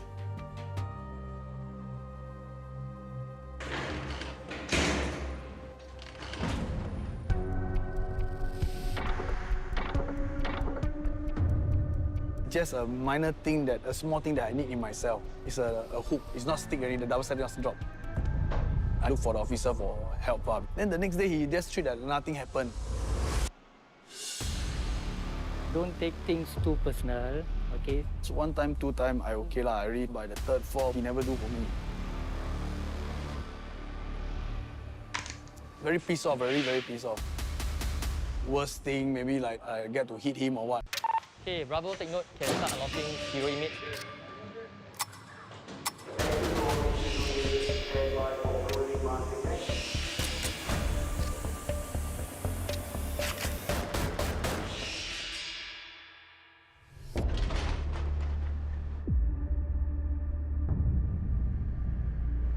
I was apprehended for drug trafficking. I was petrified. I don't know how to tell my parents that his charge was death penalty. We went to a 3rd tranche of trial. He told me that, Iskandar, now they decide to give you an offer. 24 years for trafficking and 1 year for possession. So from High Court, they sent me to maximum security. Today I left with 50 days to go until my release date on the 21st January. I've collected all these items so that I can reward myself every single night for my countdown. He is a very good inmate, but doesn't mean all the good inmates are good citizens. We have a lot of experience where the inmate obey, but after 2 months they come back. They fail to become a good citizen. On 3 different occasions, I was carrying 3 different types of weapons. Actually, the first weapon I got was a samurai sword. I planned to go down to this place to meet this guy. I just want to slash him, then I walk off to actually teach him a lesson. She's afraid that I might not change. So if God really, if I can't change, then she will definitely leave me, she said. So it's like so-called my last chance.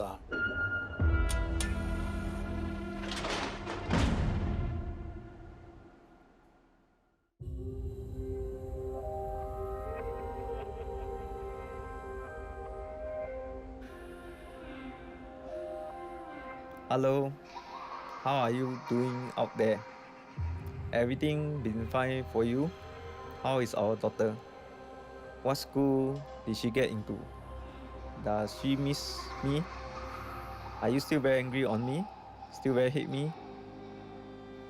I want to apologize for my past words and action which have hurt you. I want to seek forgiveness from a lot of people. One of them is, I hope, forgiveness from my ex-wife. And I hope to be given a chance to take care of my daughter.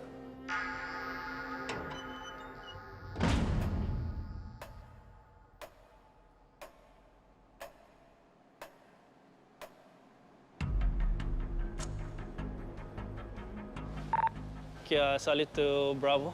Okay, and start unlocking the room yard. Hey guys, stand by guys.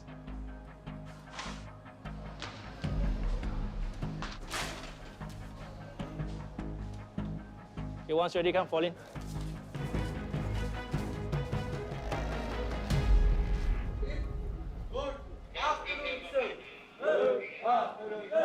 Right now, the time is 2 o'clock. Okay, your yard is 2 hours. Okay, come, carry on. I want to put some requests. You want to put what? Yeah, some requests. I want to put... So for inmates, most of the times, the only contact person is the officer. So they have any requests or anything, any issue, they always look for their personal supervisor, which is the officer, like myself. I want to request for accommodation. After release, then I want to find a place to stay. Okay, can. I left about 8 months in my sentence. One biggest worry is my accommodation. So when I release from here, I definitely don't have a roof.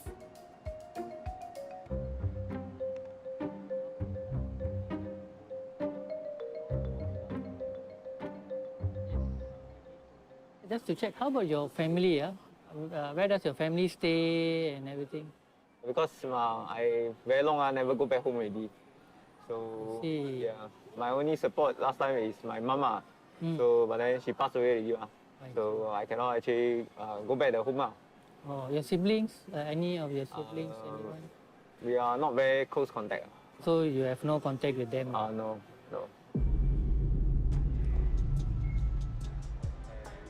You will be staying alone? With my girlfriend.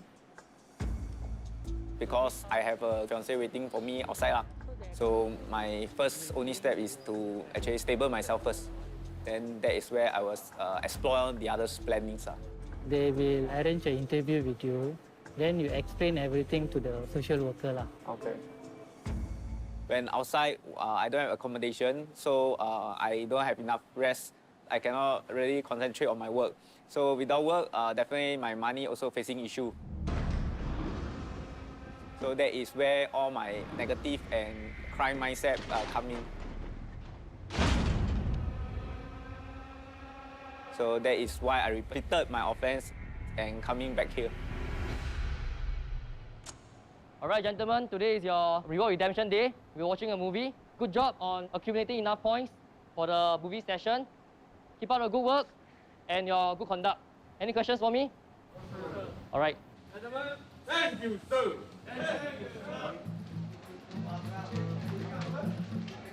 If they are well behaved from the whole week, we will give them a point.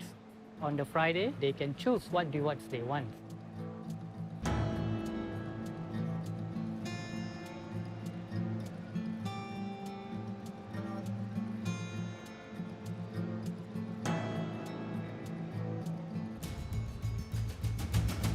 Pretty much accepted that they're hard and good money games.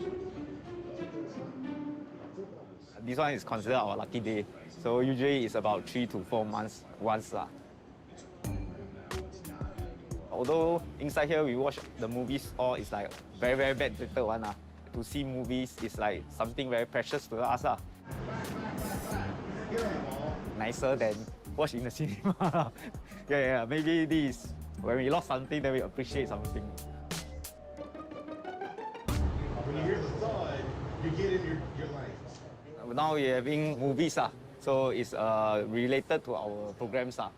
Heroes, like how we manage our emotions and our family's balance all that. The Violence Intervention Program, or HERO in short, is actually meant for inmates with violence antecedents.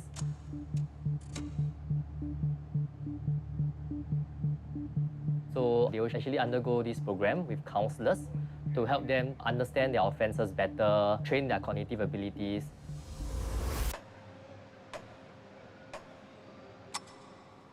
Hello, Khai, Graceson, afternoon. Oh, you all just had a haircut, I'm Rashida. I'm a psychologist with the Singapore Prison Service. What we do as psychologists is to do assessments, and this would help to address triggers that would lead to violent behaviors or aggression. Okay, notice the outline of your hands, the fingers, and then the spaces between your fingers. If there are any thoughts going through your mind, acknowledge it.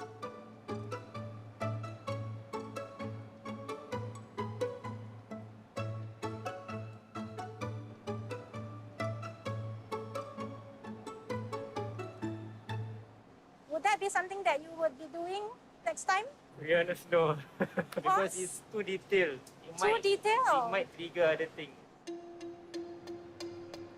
When it triggers, acknowledge it. And move. Your hand, I saw a little scar earlier. That might have triggered something. Anything, any person, any place, we get triggered until to the point of rage. And what happened to our behavior when we are very angry? It becomes an action. Exactly. Family can help them change. It can also be a trigger factor.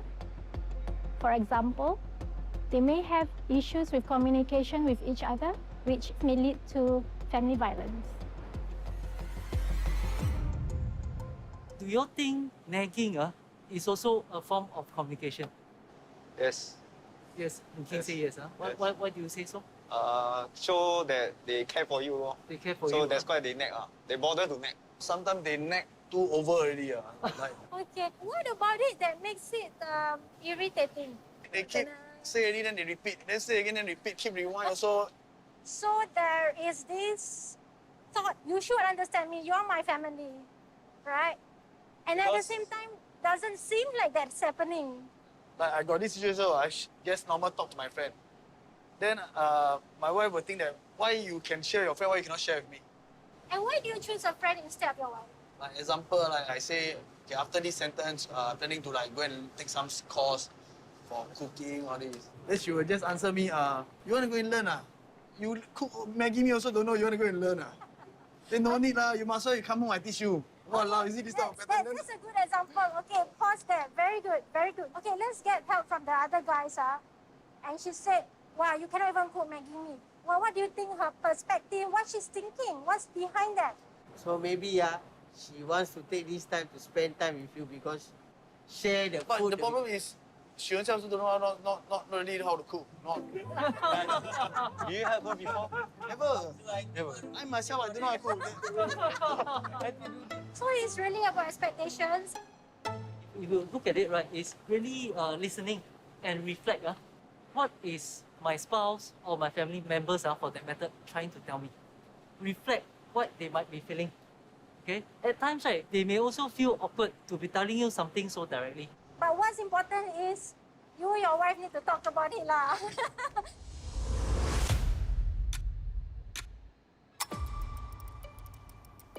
I plan like after I get my new passport, then I move.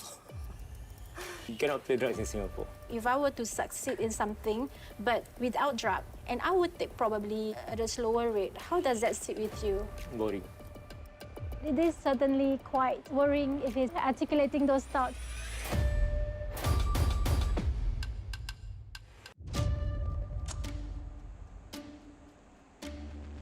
Attention to all inmates, fall in for mouse to check now. I repeat, fall in for mouse to check now.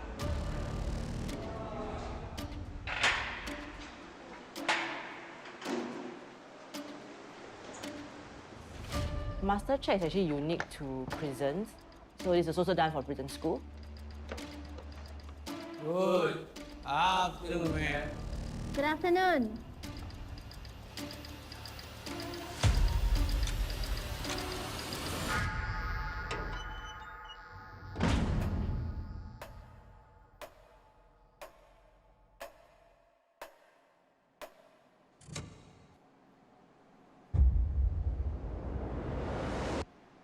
After I was sentenced, right, I reached the maximum institution.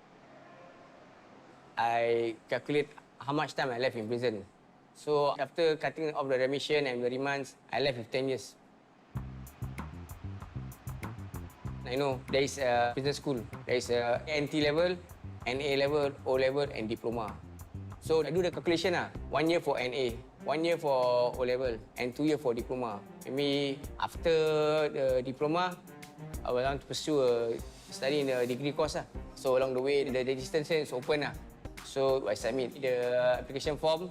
I feel happy that I be selected and fortunate because from what I know, there's a lot of applicants. So for this year, I move on to take my O levels. So every year they can actually apply for whatever levels they want to apply for. It may be N, O, or even A. So after they have registered interest, we will actually clear them based on conduct or even runway in prisons, how long more they have with us. So the interest loan is 1,600 divided by 1/4. So right now it's 8:25. So usually this is the time that I do my revisions with my cellmates. 253. In prison, this is how you study. You have to sit on the floor. As my age catching up, I could feel the pain. So for each subject, right, you will receive a worksheet that is thick. We don't have TV, we don't have radio, we don't have computer, we don't go in social media, so we just spend our time on study. And that really make our time fly very fast. So sometimes you'll be shocked at people asking for more worksheet. So after class, usually my teacher will tell us, okay, you need to do this topic, and to be handed up by the next lesson. If I don't do it every day, I can't catch up.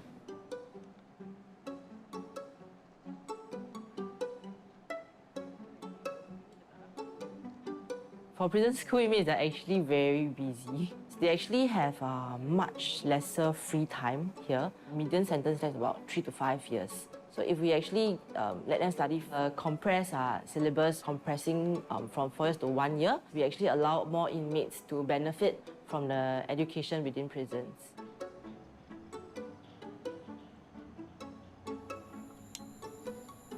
So I will study until 9:45. After that, I will pack up my things and rinse myself and go to sleep. Because I have to wake up 4 a.m. this morning.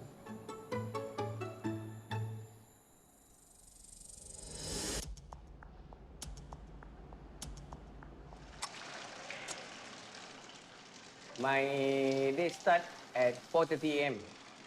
I take a bath, brush my teeth, right? I will do the prayers.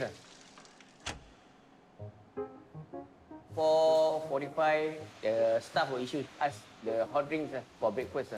So we're having our breakfast early in the morning because we have to be at class by 8 a.m. in the morning.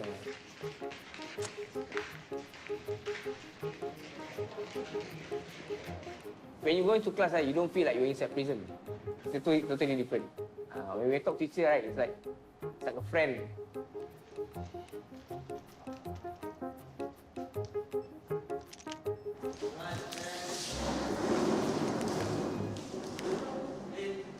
Good morning, sir. Take a seat. Please help me distribute the notes for today. Thank you. Right, guys, going back to the situational writing piece, going back to the PAC. What is PAC? Can somebody remind me what is PAC? I've been teaching here for almost 2 years. I teach English here, mainly the O levels. So P is purpose. Was a little bit intimidated at the start. Many of them had rather rough-looking tattoos. A is audience. But once I stepped into the classroom, I realized that they were just like any ordinary students, eager to learn and very concerned about how to do well for the exams. Mainstream students will always have access to online resources or even expensive private tuition. But over here, they are quite reliant on me to prepare them for the exams and to provide career guidance. Hoodie number 3, Iskandar. Yes, Iskandar. So I talk about the skills I have. Yes, of course. I'm a conscientious and meticulous person. When it comes to details, it will be helpful for the event planning for the children, such as the sport day. That's the skill I have. Oh, you are a what? A meticulous person? Conscientious and meticulous. Conscientious. Conscientious and meticulous person. When it comes to detail. I wonder where you get those words from. From you lah. Experience. Iskandar is a very lively and rather humorous student. I mean, beyond that, because he's so eager to learn, he's actually very hardworking. Questions so far? Sir. I mean, for the two, right? I just put head of citizenship at email.com, right? Yeah. The email is up to you. Then I got the subject, right? Yeah. So phones in general means it can be any screen. So in fact, by changing a to the, it's actually wrong. Actually, I believe I'm a bright student because I came from the express stream. But unfortunately, I tend to do mistake in my life and get myself straight away from the school, right, to commit crimes. If I had given the second chance, I'd be at the gallows, or maybe I'd be hanged already. I'd be dead by now. So, if I'm having this opportunity, right, I will use it wisely.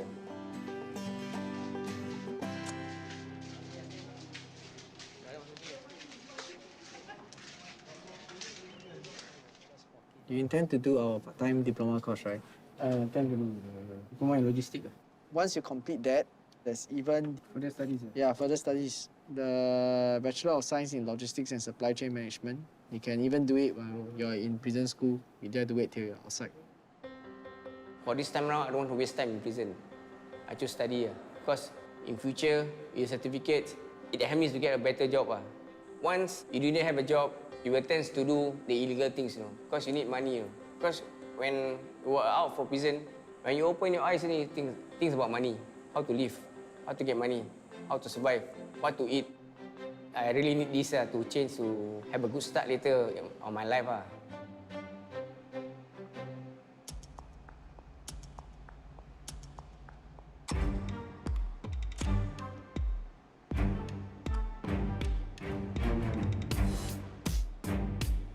Hi, stand by. Bravo, Bravo 204. Bravo 204.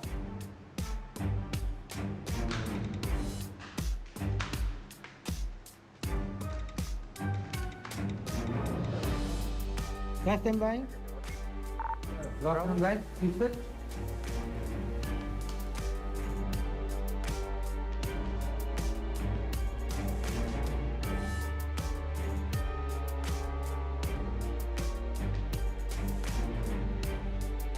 Guys, proceed to the yard.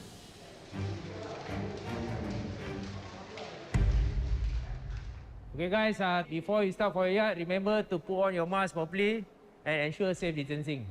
Okay, I see. Good. Sir. Afternoon, guys. Carry on.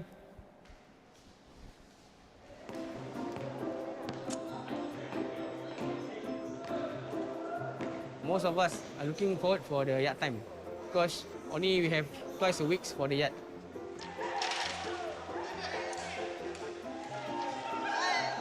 This is different from the maximum institution because in maximum security, I will go for yard every Monday to Saturday for 2 hours.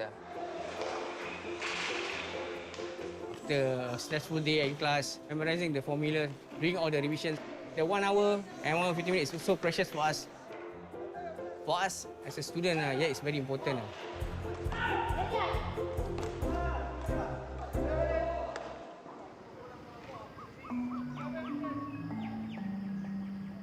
I came to prison school on the 3rd January 2020, and that's the first time I've been to the open yard. The first thing I see is the open sky. Because the maximum institution, all this while I've been seeing a ceiling. I never seen an open sky for such a long time. Then I see there's an aeroplane, I see there's a bird, right? So, this is what I've been missing for such a long time in the prison. I really miss all these things.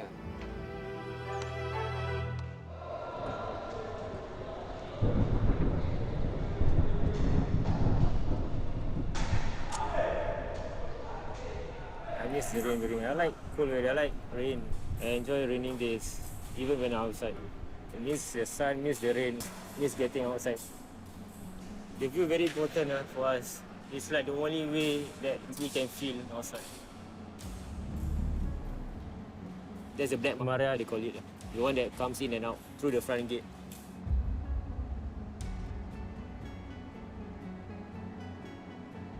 There's the one that from here to court and court come back here. So every time when I saw that bus, I just don't want to see it again because it can remind me that that's the starting of the whole entire thing.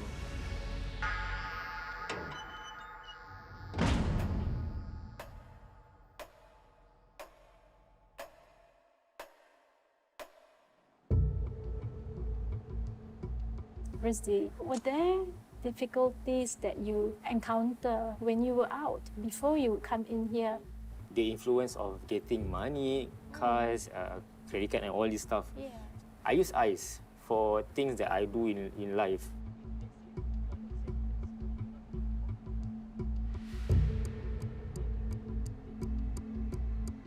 I just move on like 3 days without sleeping, 4 days without sleeping, 5 days without sleeping, because you keep on gathering more and more issues. You know, if you stop, you're gonna lose like 2,000. So why must you stop? How does that sit with you, knowing that if I were to achieve, if I were to succeed in something, but without drug, and I would take probably at a slower rate, how does that sit with you? Boring. What are your plans in terms of drugs when you're released in the future? I plan like after I get my new passport, then I move. You cannot play drugs in Singapore. It is certainly quite worrying if he's articulating those thoughts. But in the end, once they're released, we don't know what are the different things that might happen outside. He does have a very good family support, and his ability to connect with them, his willingness to connect with them. So these are some of the things that might actually help Rusdi keep to his change path.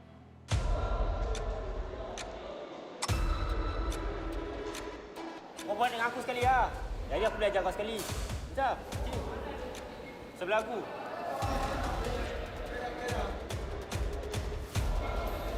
Alamak, cik nampak. For Rusdi, giving advice to other inmates on exercises, it could be seen as a gang-related activity.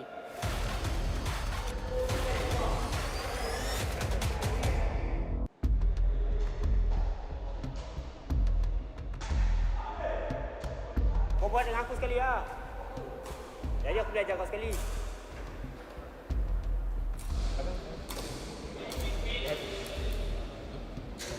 Ini kau kena belajar bermain sendiri ya. Alamak, cik nampak.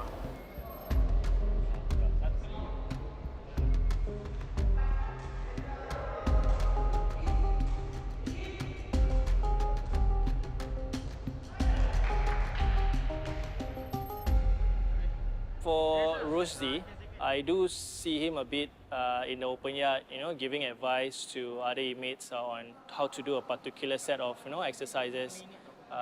Based on his expertise. In a way, we would encourage because it builds rapport amongst the inmate. But at the same time, it could be seen as, a gang-related activity.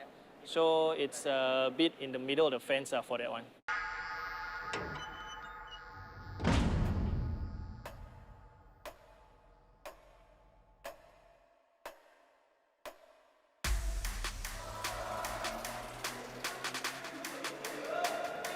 They will ask me question for tips so that I can guide them.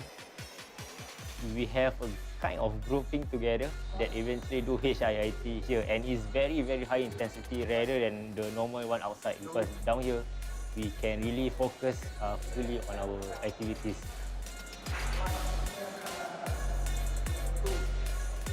Of course, the people are fitter here, of course, yeah, definitely. The majority of offenders are actually drug offenders. So they come in with certain lifestyle and they're scrawny, skinny, Once they go out, they're fit.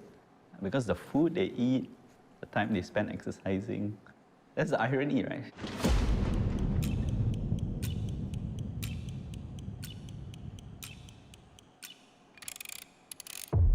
Rusdi, okay, come get ready for your televisit. Okay, Rusdi. So who's going to visit you? My girlfriend, sometimes my mother. Okay, how often they come and visit you? Every month? Twice a month. Twice a month. I'm Rusdi's very close friend. Technically, I would say yes, I am his girlfriend. But because the relationship is so complicated, it's very hard to actually say out in public.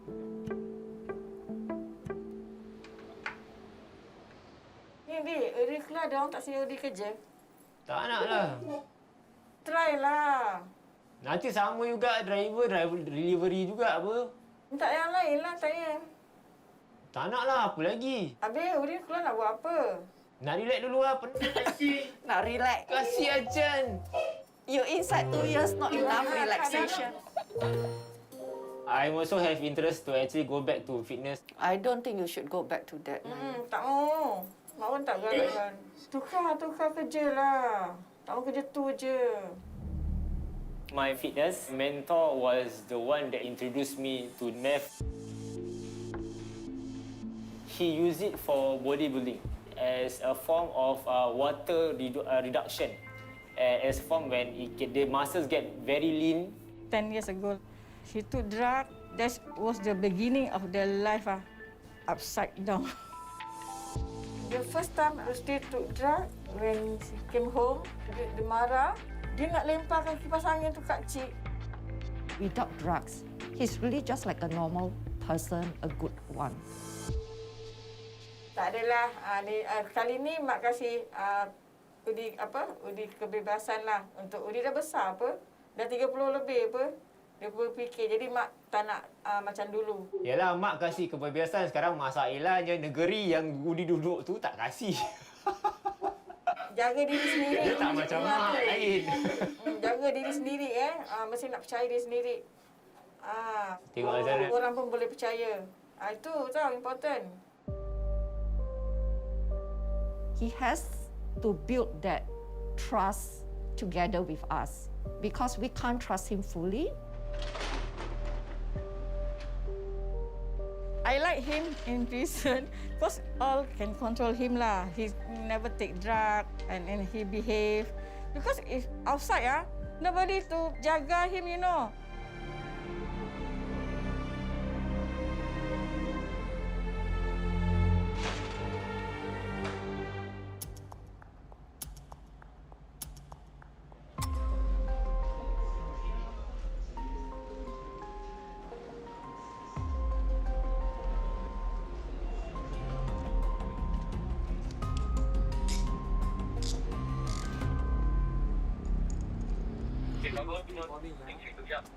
How can I help you today? What happened? Yesterday I played takraw and then I had slight injury on my hamstring, left hamstring. Left hamstring. Okay. So we've got quite a lot of people who used to be dependent on substances. So they will come here and they will seek to find medications which can be addictive, like some painkillers. And sometimes they will not tell you what they're looking. They will phrase it in a different way, and you just have to suspect and clarify them. Can I just confirm, do you fall down or you just stretch your muscles? Stretch my muscle. Stretch your muscle. Okay. Nobody hit you or anything so far? No one. What's challenging would be to sift through those undertones. You might think twice before you give them what they ask for. We have to be aware, so that we don't, accidentally propagate the behavior. Yeah, just lift up your bottom. So around here lah. Okay. Any injury to your knees? The hips? Hips, yes. Hips also kena. You can walk lah today. Still can walk. I had a look. He probably just strained his hamstring, so I gave him some painkillers and advised him to walk around more if he can. If you're not well, just come back and see us again. Okay, okay, take care. Have a good day.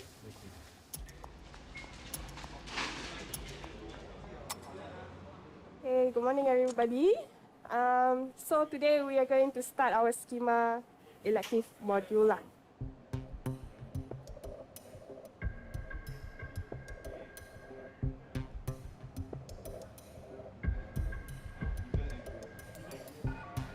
So generally in their childhood, and if hitting someone else was rewarding in the past, that increases the chance of using violence in the future. Tell us your name, share one of your happy childhood memories. Whoever wants to share, they just start. Yeah, my name is Graceson. My one childhood memory is when the time we'll be able with my siblings and my father and mother together, the period of time. I can remember one part that we were quite happy together. My name is Boon. So one of my happy childhood memory is when I started to play drugs. I can't seem to think of anything. I blocked out my childhood. So sometimes growing up is good, sometimes growing up not so good. And sometimes some people go away growing up having certain fears, anxieties, thoughts to protect themselves. Anger? Why anger? I was 3 years old that I can remember because my mom was pregnant for my sister, and my late father working as a part-time and job hops. I think my mom trying to ask my father, where's the meal coming from. My late father beating my mom up, the mop wood snap kena my late father and I'm bleeding. When they share stories about themselves, about their childhood, we're reaching out at the core belief to unpeel each layer and to address what is really an issue that's driving the violence. We will then teach them how to challenge or accept these thoughts so that they will come up with a more balanced perception.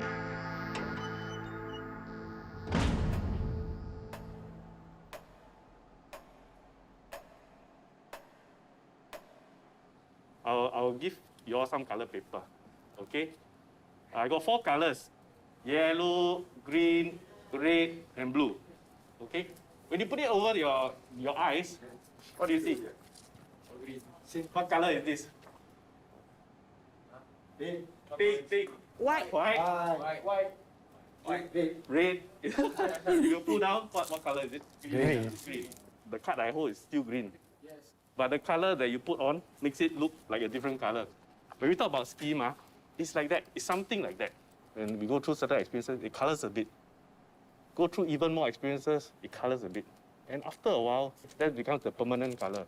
So for example, if I am growing up and I'm telling myself I need to stay safe, I better hide from view so that I don't get beaten up. But if every problem that they face, I better hide, then it becomes a problem already, right? For Khai especially, there are repeated times that he used violence to get what he needs.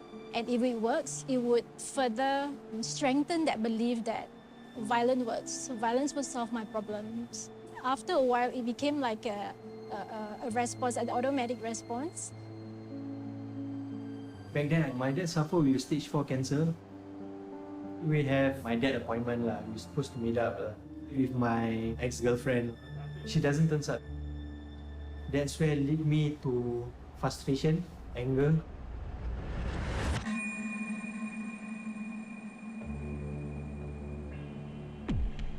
She replied after a few days. She said that she's gonna explain to me everything. She says that she was on the way. That time was around 5:30. And I just keep on waiting at the MRT station. She turns up at 9:30. She did not explain me at all. That is too much already. So that's where I think I burst out. I grabbed her wrist. Why you say you were on the way, you making me like a fool? You know my responsibility is big. What if anything happened to my dad? Are you going to be responsible? I think I feel good that I grabbed her. Because to show the pain, the struggle that I gone through, after time flies, I understand myself. It's not worth. There's something new that I learned in myself.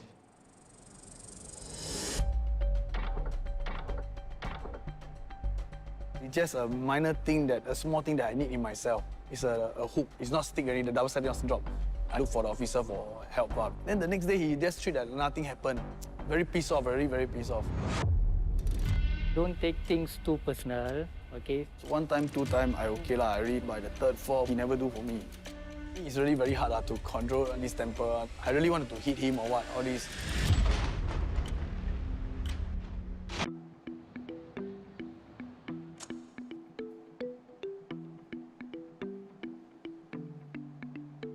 In prison, a lot of things we have to put up requests. Us, like for pencil, we need to put requests. Double shaver for those really very grow very fast, they also need to request. Actually, I need one more hook here. Sometimes the hook also not strong, then they drop. Then I need another one for my towel. But I'm still waiting for them to get back to me. Then we will keep asking, hey, sir, have you done the request for me? Some will apologize, sorry, I forget. Then after that, they never help you put up. So at the end of the day, still no one put, then you have to find other officer.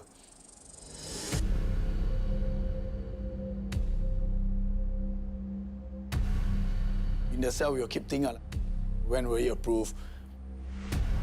I'm anxious, like trouble.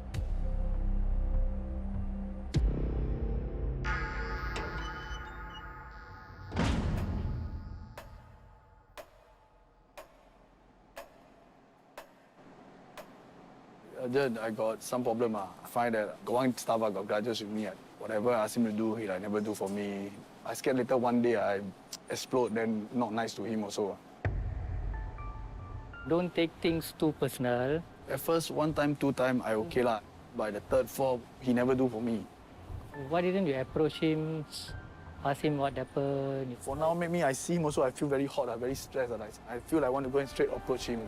If Graceson show defiance, disrespectful against officer, a report will be submitted and he will be punished. We will seriously take action. His release will be delayed. It can be add another 2 more days. This temper is really very hard to control. So I know myself, when his answer to me is like too unreasonable, I might get angry. So I don't want to talk to him and get myself in trouble. I understand you're angry, you are so upset and everything. But try to think the consequences lah. We can't expect everything to be happen according to what we want. Don't let your emotion take charge of you. So far you managed it well, so continue that. So any issue, anything, you just come and look for me.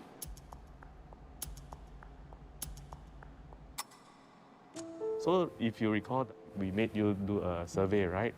Yeah, and the survey was meant to help us find out what are your schemas. The schema that you scored quite highly was emotional deprivation. Is the expectation that your desire for some emotional support will not be met by others. Going back to as far back as you can remember, when do you recall having these feelings? When I was 3.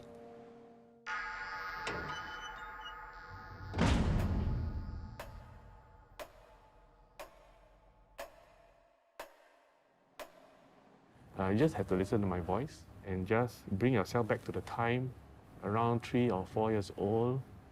Close your eyes. If you don't feel so comfortable, you can look down. Can you describe what is the scene that you're looking at? In front of me is highway. What was happening around you? There's car. We walk a lot from places to places. What were some of the things that you were thinking to yourself at that age? Where am I going? Yeah, why people got house? Why we keep on moving? We never stay at that one particular place for a long time. Always 2-3 days, then move around. We was homeless. How does young Khai look like? I did not smell. It's confused. We only eat one meal per day, and I always get hungry when I was a kid. But what is going through your mind? Nobody was there, nobody gonna listen to you. Mostly you just hold yourself alone. His experience as that young child in that moment. His parents couldn't take care of him. They were unavailable for him, although they were physically there. He was alone. What we can do is we can address it. When he encounters a trigger or a difficult situation, he doesn't have to function like what he had functioned as a 3-year-old. If you were to go up to young Khai right now, what would you want to say to him? You're gonna be okay. Just stay strong. Don't lose hope. Why? My few close friends who always encourage me when they see something bad gonna be happen to me. As an adult, right now, hearing himself say it, you're gonna be okay, don't lose hope. That's where the powerful part of the exercise is. I'm this adult right now who's capable of doing things differently. We're not just looking into to dig and open an old wound, but how we can help it heal, make it part of his strength to go forward.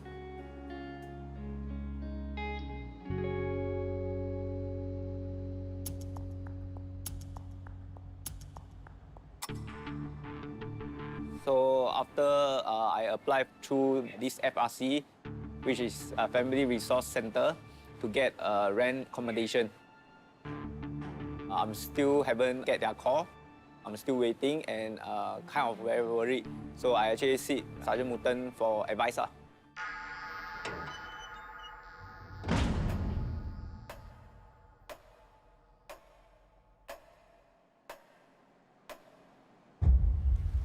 Regarding your referral for the accommodation, okay, I got reply this week or next week, they will arrange an interview.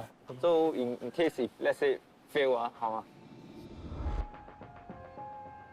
Let them work first, first step, to find out, because they need to know the eligibility. Do you feel really stressed about this accommodation? Yes, very, very stressed actually. Yeah. Accommodation is just one issue. No need to be worried. Okay, on the day when you release, you won't be homeless.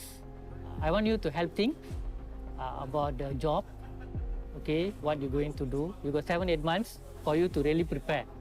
But the real world outside is more challenging.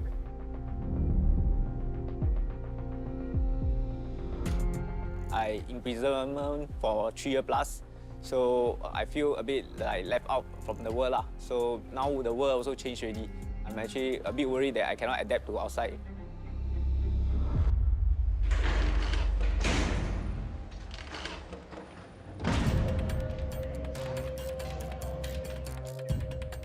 Okay, this one for 15 minutes. Put on the loudspeaker. You don't touch the phone. We tried call few times, couldn't get. His face turned red. Maybe the phone got no battery. Bravo can grant 5002. Okay, Rusdi, you can pack your item. Now we are transferring you, so you will be attending pre-release program. Now I'm at cell 549. I'm gonna be here until the release date, and that is like 1 month plus away. Okay, Bravo, take note. Can start unlocking hero image.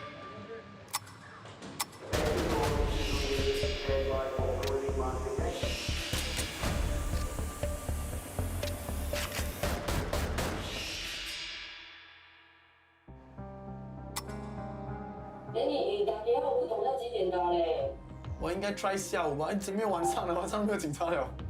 下午3、4点这样吧，因为你早上人他已经在学校了吗？没有 weekend 哎。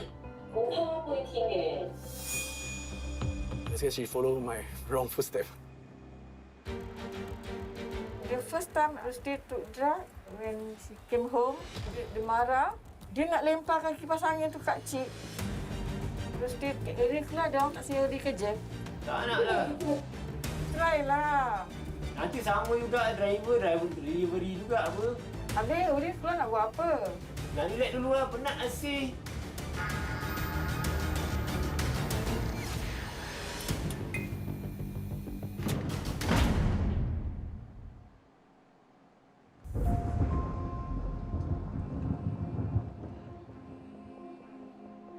I borrowed this book called How to Talk, so little kids will listen.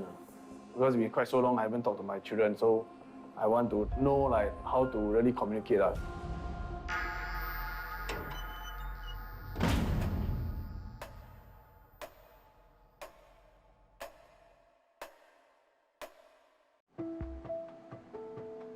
My eldest daughter was born 2009, and I was inside prison. Prison, we have this thing called newborn, to carry your newborn. The officer verify the birth cert, everything that this children is yours. Then they will ask your family to book for the open visit. So you can carry the baby. There will be only 20 minutes for you to carry. The 20 minutes really mean a lot. So Graceson has an upcoming call with his daughter, and he's feeling very nervous. She's almost a teenager now. He doesn't know what to say, and he doesn't know whether it would be helpful talking with her. So recently, my daughter tried to go home late, then always used to lock herself in the room, then she started to scream. If you all don't care about me, don't want me, then you let me go out, she said. I've never gone through this before. Yeah. Is it normal or not for her age? Generally, they would. Now she's 12 years old, right?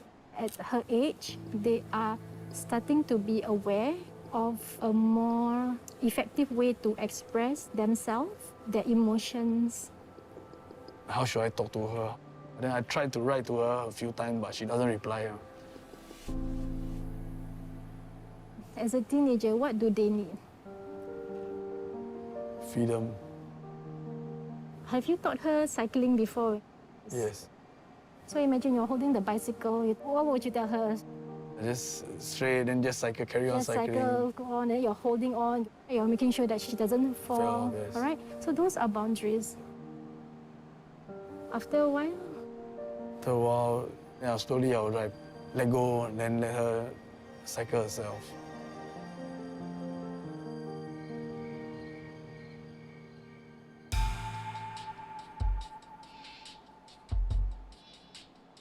In the morning, when I saw him, he told me, Sergeant, today I got phone call.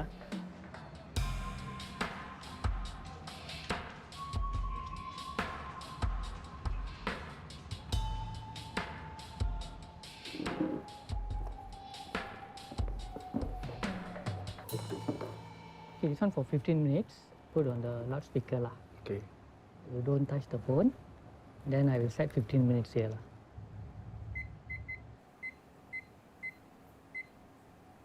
Okay.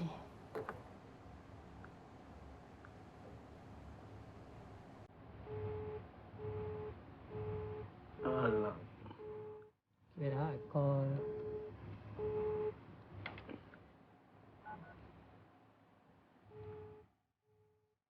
He was a bit nervous because we tried call few times, couldn't get. His face turned red. It's like a bit stressed.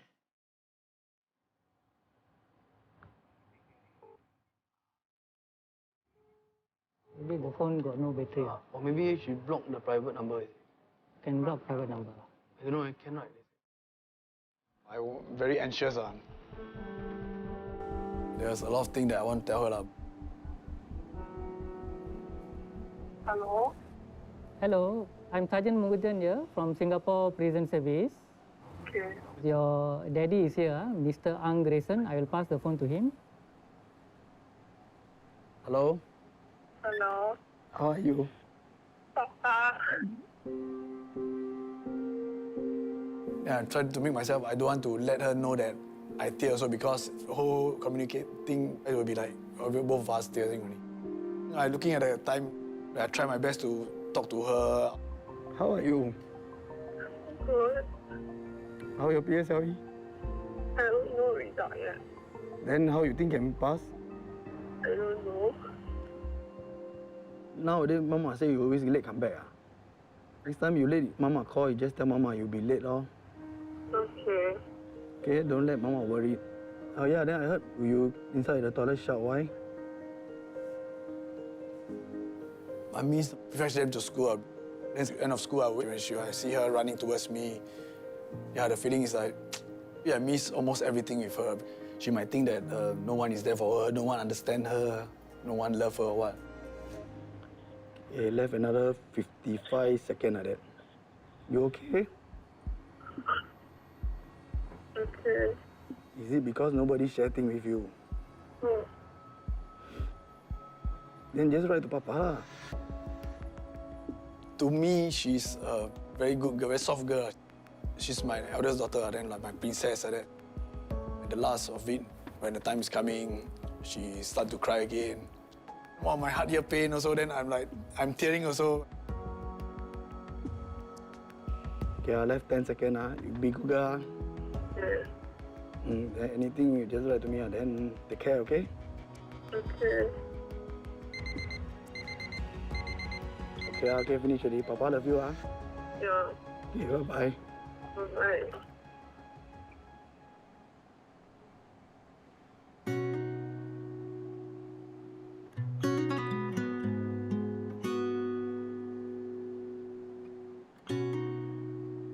If she's watching it, I want to tell her that I left with for like 1 year. Hope that she'll wait for me. I promise you that go out, we'll do what a family should do. But I also promise you that she will not live her life without a father again.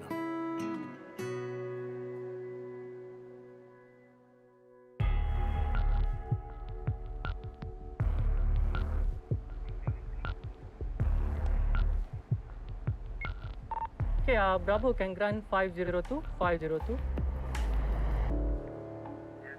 Okay, Rusdi. You can pack your item. Okay. So you will be attending pre-release program. This pre-release program in Institution B1, we have them go through some of the reintegration preparation course and also introduce some financial and computer literacy course for them.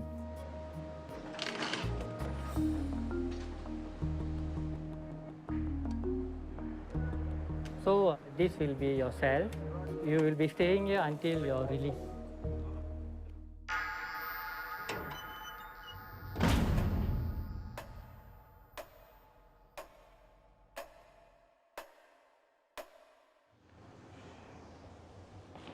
Now I'm at cell 549. I'm gonna be here until the release date. And that is like 1 month plus away. I'm going to watch the cell now. Then we're gonna reset up the whole entire things again. As per normal.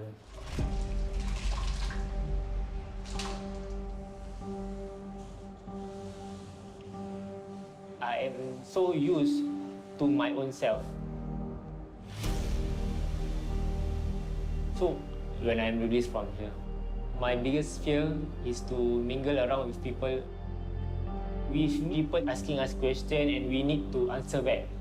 So this can be an unpleasant moment and people don't understand that. So I need a certain time or period that can be occupied back to the normal times again.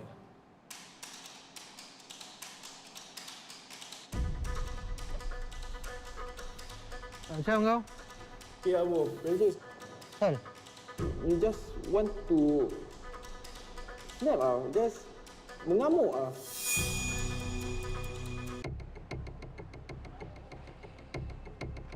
Now I'm screening through the inmates' magazines, usually sent via their family members through the visits. So thereafter, screening will be done to ascertain if there's any hidden messages, like gang-related messages or contraband like needles hidden inside the spine of the magazine.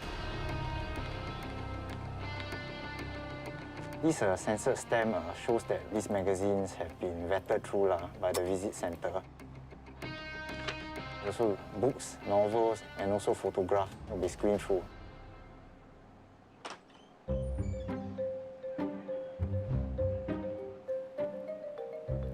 Bravo can grant me day room 2 slider.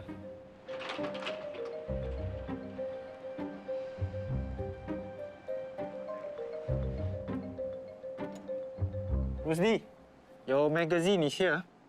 Alright, okay. Okay, this is our magazine. I need your thumbprint to verify that you received.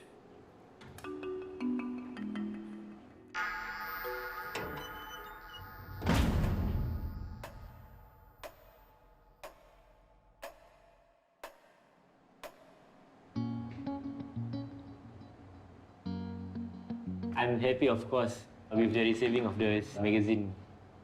I see this as a gift. The good thing about a magazine or a gift, right, is that it is not the same as a normal everyday that you get. So the once a month gift is eventually always what people are looking for. It might be not much to you guys outside, but inside, it's like gold, you can say.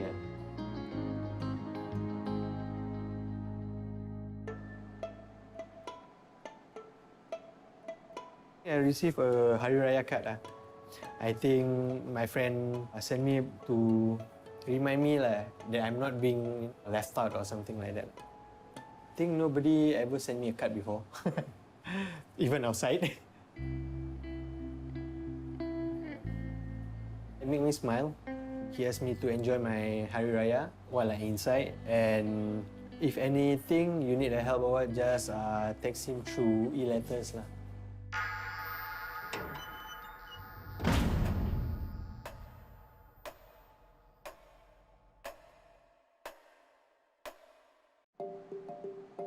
Prison only give you 90 minutes to log in.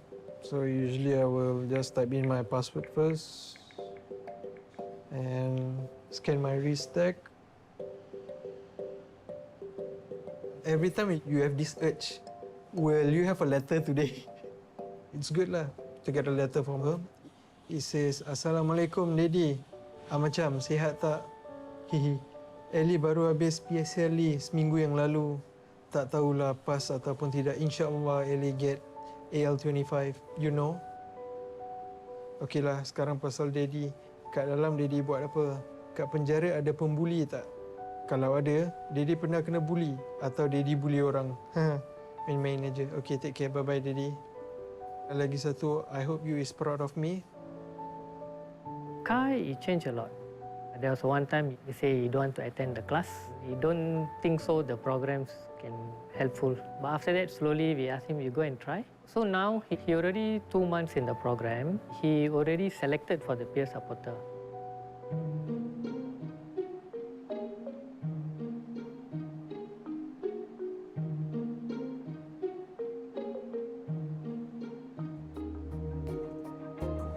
Pa? Oi! Macam kau? Yeah, bro. Precious. Hal?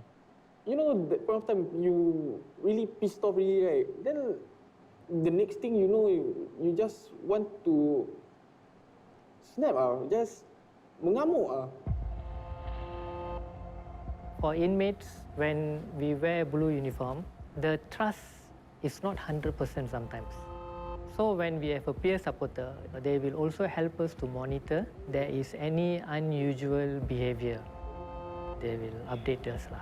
Sergeant, I think he needs some help. How are we supposed to share our thoughts with the officers? I just want strike 3 hours, what? We'll be watching the same program lagi. I think you have the right to voice it out. So our reaction is supposed to be a new movie each and every time. But this is not the first time that they play the same dish over again. But I also want you to understand that aku tak nak tengok kau serve lagi. Kau nak kena ingat apa yang kita belajar kat sini semua. Take 5 seconds back lah. Think about the family, especially the loved ones. It's not worth it, bro. Kita orang ni image saya cukup tahu keluar. Sometimes I just need someone like macam kau datang kau berbual dengan aku. At least I get the things off my chest. Aku will brought this matter to Sergeant Mutton and hopefully Sergeant Mutton will brought up this matter to SOP or OC. while I'm still here, I will always be your side lah as a friend. That's the best thing that I can do. Don't get me wrong, ah. I'm married, bro.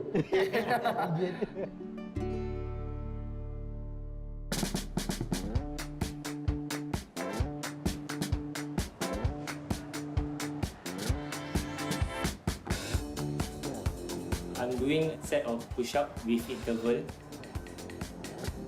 The interval is by me reading one page. Then I continue back with the push-up again.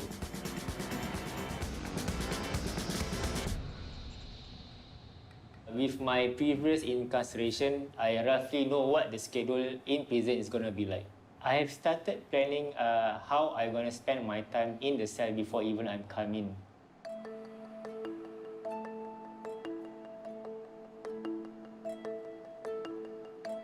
Exercise is one of my plans to fulfill some of my time here.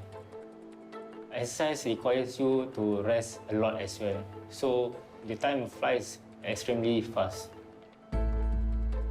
I realized that I can make use of the time down here. So I put in the schedule with things that I want to do outside, but I couldn't get it done because it requires a lot of patience, timing, understanding.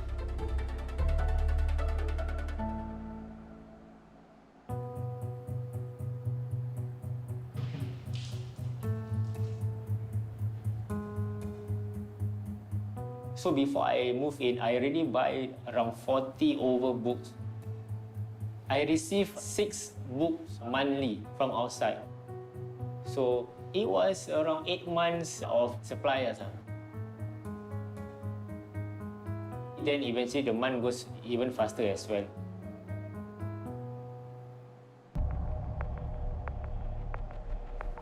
Bravo, day room 1 open.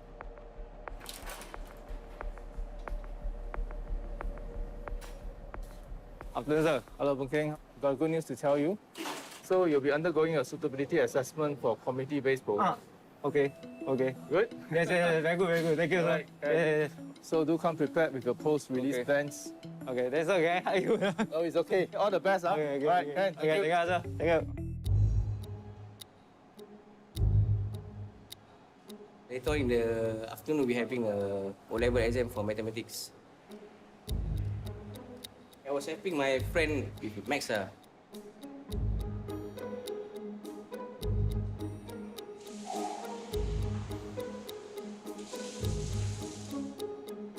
think when you teach someone, at the same time you will also gain some knowledge. It doesn't make you to forget.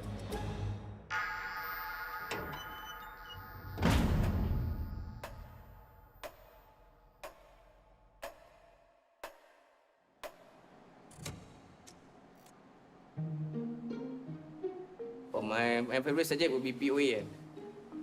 I always get good grades for my POA. Always above 90. Maths will be my second favorite subject because it involves numbers. I can concentrate more. Language is very hard for me. This is my second time taking O-level. Last time I took it in 1999. The feeling is different. I was a small kid, so I don't even revise my work. But for now, when I'm already at this kind of age, I have to do well, so I do revise. Frankly speaking, without the knowledge I have for maths, I still feel anxious and nervous.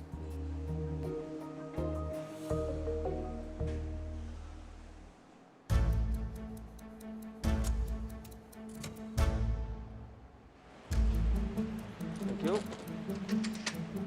We are considered a private exam center regulated by the Singapore Examinations Assessment Board. We collect the question papers for national exams on a daily basis to the prison school. Exam.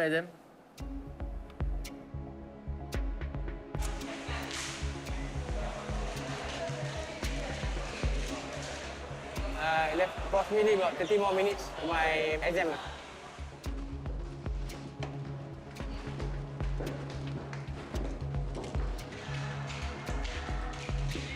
My heart is pounding actually.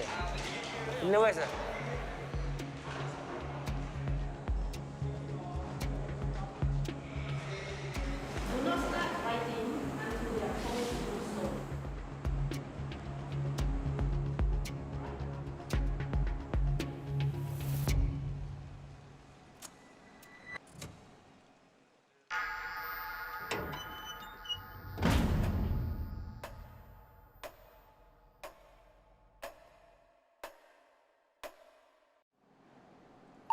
Bravo Control, can grant cell 507. Okay, Boon Keng, I'm going to escort you for PPP. Okay. Yeah, you can bring your slipper. PPP, which is Program Placement Panel, is interviews to see if I'm qualified to serve my last 1/3 of my sentence in the community. There are a few tracks when we talk about community-based programs. The inmates will either stay at home, at their own home, in a halfway house, or in a work release facility. Essentially, when they are on community-based programs, they will be tagged electronically.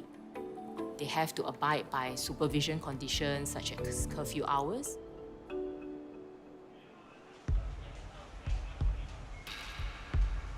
My category is work release scheme. So basically, we will transfer to this work release center. Then we will be released in the morning, like 8 a.m. to go to work. After our work, right, we will go back to the center. So to actually stay there and sleep over there. Good afternoon, sir. Okay, name, inmate number. Boon Keng, inmate number 259132020. Tell me more about your current case. My current case, I got theft, I got cheating, I got drugs, then I got breach of PPO, then that's all. Okay, so previously, before this, you were at prison school, correct? Yes. I was there around 4 months. Why did you give out so fast? That point of time, because I facing my mom passing away, so okay. That time I cannot concentrate.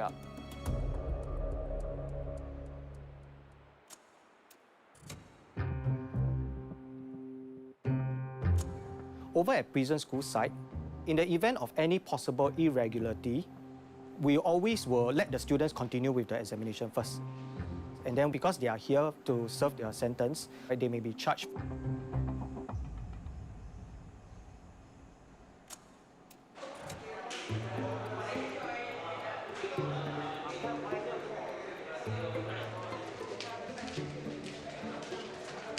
I'm pretty relaxed right now because almost 75% of the question I can answer. And hopefully it's the correct answer. My next paper will be English tomorrow, afternoon. I'm very weak in English. I have to go back and do some revision and see if I can get a good grades for it. You seem to have some drug issue. Yes. For me, it's ice. So even 2019, after your release, you went back to drugs? Yes, because that time after my release, 2019, I faced with divorce. Divorce, and you cannot face the pressure, so you went back to drugs. Probably I just want to run away from reality. For me, it's quite intense. But I hope the officer will see the change in me and grant me the program. So this time round, how different would it be? Okay, this time inside here, I lost my chance to be a good son. So I lost my mom. Then I think it's enough to actually stop me from taking drugs.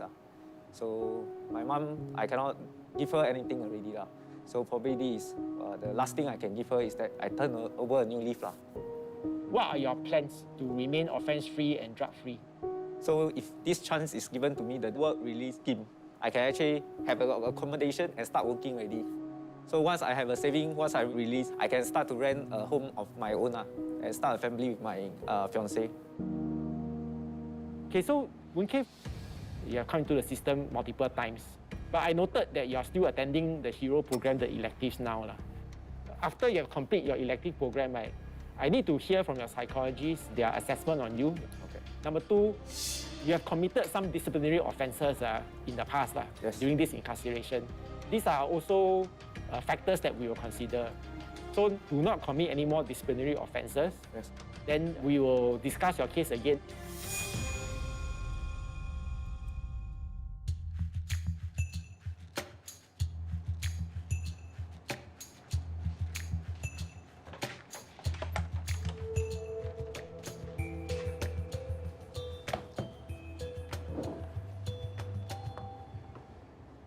Okay, Rusdi, we're going to go through your pre-release interview, okay? All right.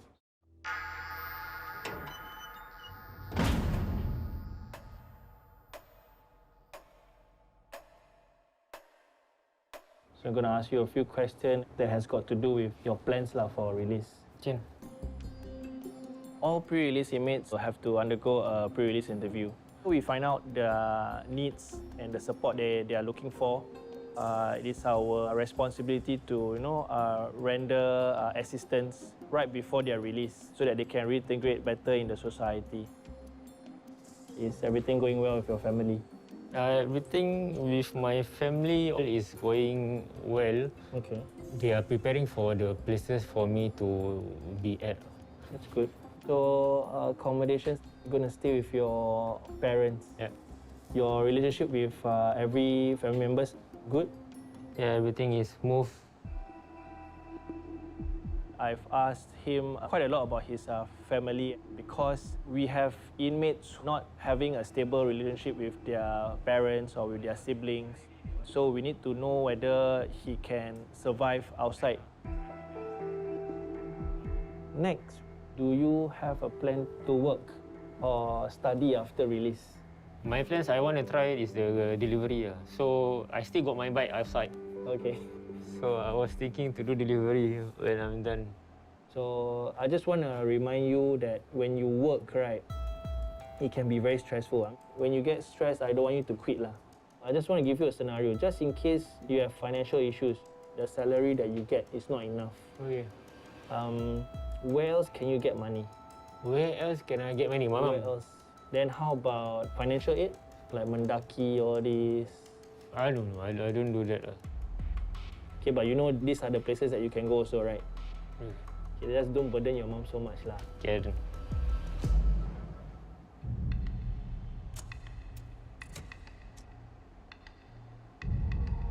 Today, for my English paper, honestly, I think I didn't do quite well because I don't understand the question. It's talking about language and what I studied yesterday, there's not even a single question about that. I was surprised.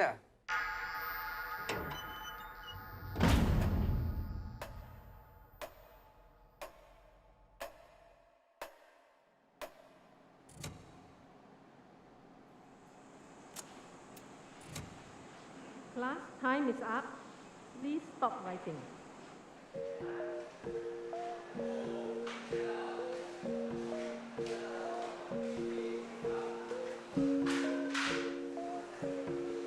English is my weakest subject, and I hope to get at least an E8, not a F9. So to pursue a diploma in logistics.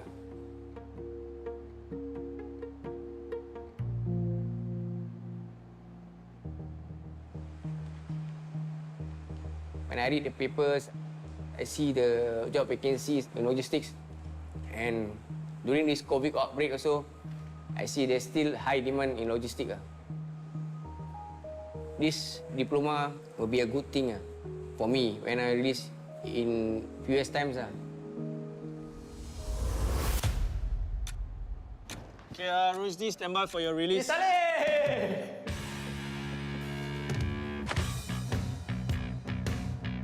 Okay, Bravo, can grant me 549, 549, aiming for release.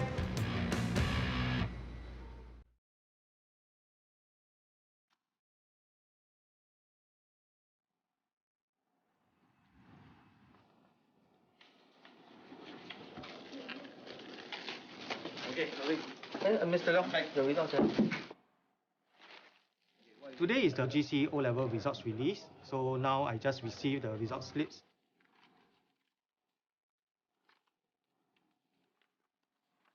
Two copies each. 2 copies? Yeah, 2 copies of the result slip and the cert. Over here, all their original certs, we will safekeep for them until they are released. But we will still give them the photocopy of all the documents.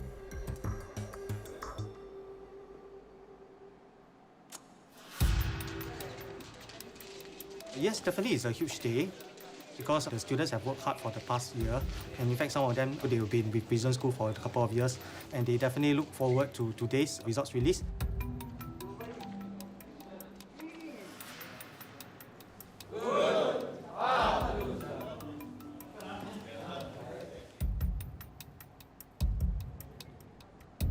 Right now I feel quite nervous because afraid of my English result. I only confident my POA only. I already did my best, so whatever it is, I have to accept.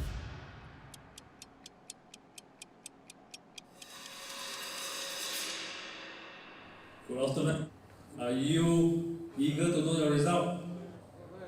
Nervous? I believe you have done your best. In fact, we are very proud of you for you to commit yourself to these studies in prison school. Let me now have opportunity to present you the certificate.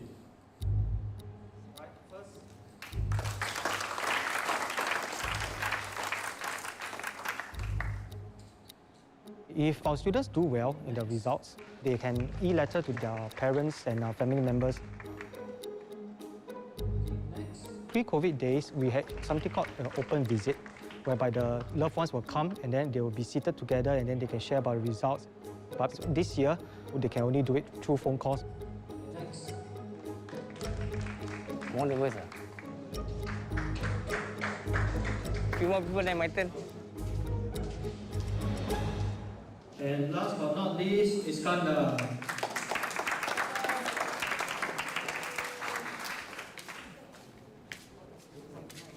Thank you. Not bad, huh?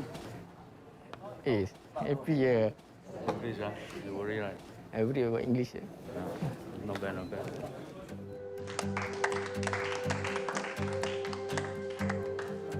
Hey, thank you. Okay, everyone. All right, the officers and teachers will all be around. Okay, so feel free to check and ask any questions or any queries you might have. All right. Selamat.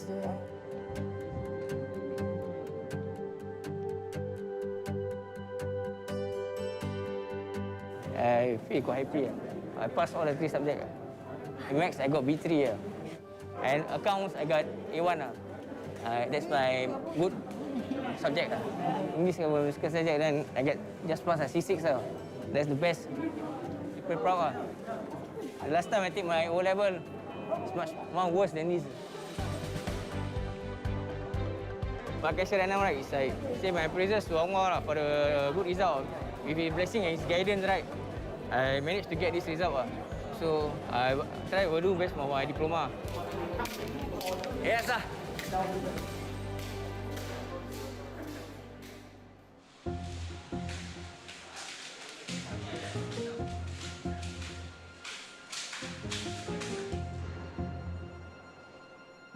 My plans after being releasing from prison, which is 7 years from now, if I get a diploma in logistics, I will definitely contribute to this sector.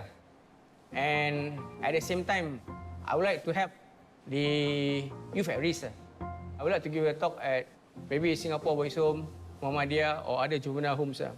Because to me, they are vulnerable. I don't want them to go through what I'm going through when I was young and until I was 41 years old. I just want to tell them that they have to choose their friend and their road in life wisely.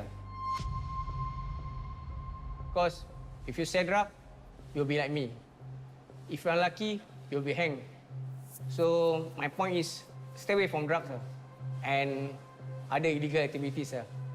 Last but not least, if I did or say something that hurt anyone out there, I'm sorry.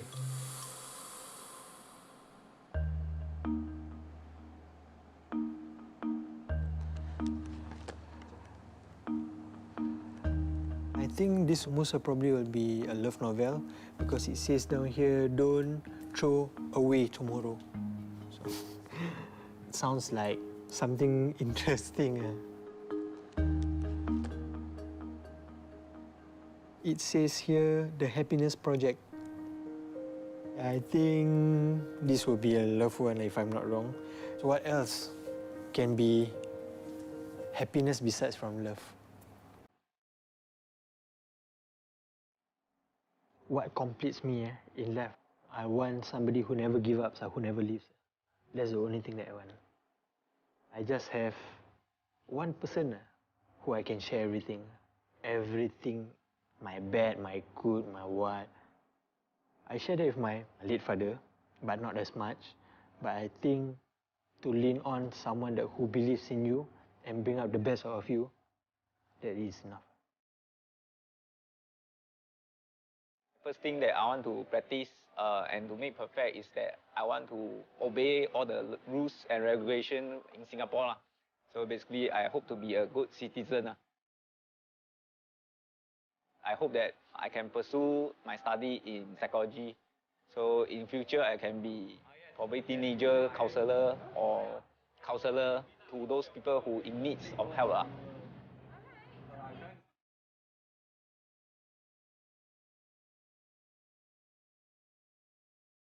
I want to help this type of people is because I am one of them. So if I can change and turn good, I hope that I can be a useful contribution to the society.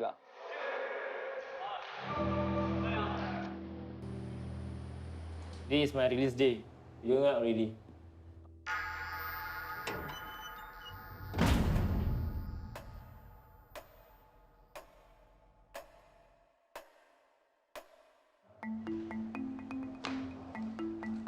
As you remember, I was counting down the release days with my snack. So this is my last one. Basically, you don't have jasmine green tea and sugar crackers here every day. So I choose this two.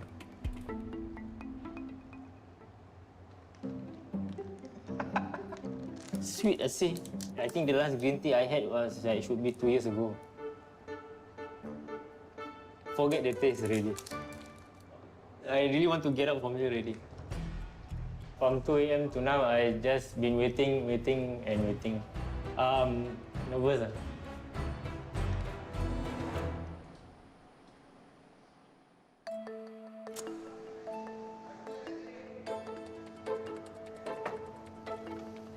Okay, Rusdi, stand by for your release. Okay, Bravo, can grab me 549er, 549er, inmate for release. Okay, right, pack your items. Oh, it's packed already. Tuck in your shirt first. Carry everything up.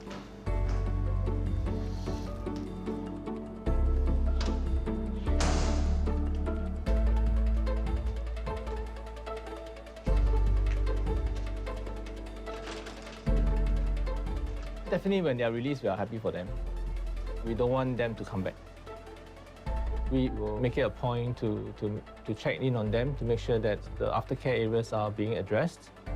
We will also remind them that once they are released, they need to cherish the time with their family and really make use of the time outside. Take care of your parents, very important. Most important thing, stay crime-free and don't come back here. Don't waste your time. You are very young, you still got a good future ahead of you. Remember that feeling, and this is the thing that will actually stop you from coming back.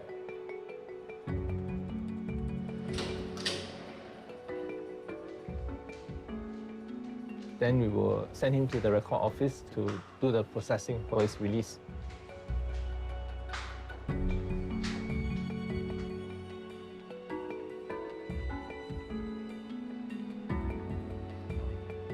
We are now at the Class B reception area. Okay, this is the place where the inmates are processed for release. 25459. Okay, come. Show me your wrist tag. There are a few stages where he needs to go through. So what we will verify his identity. Then we serve the conditional remission order for him, if there is.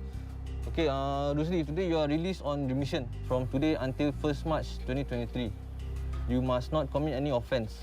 If you breach any of these conditions, you may be given an enhanced sentence by the court. Okay, you understand? You sign for me?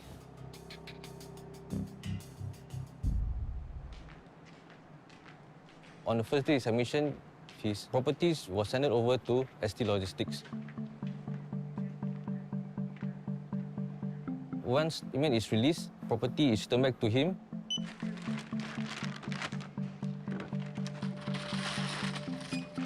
One of the items that I'm looking forward to is my journal. I will always write down for the things that I have ideas upon.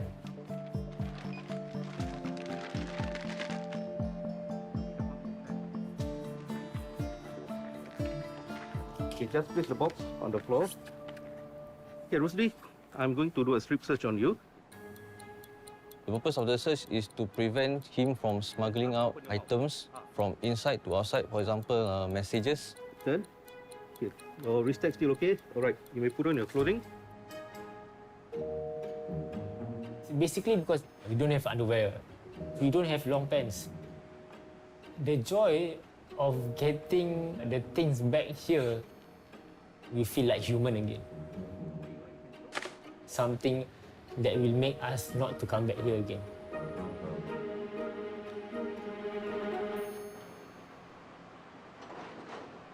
As I get nearer and nearer to the gate, I will eventually thinking about happiness that is going to be happening to me.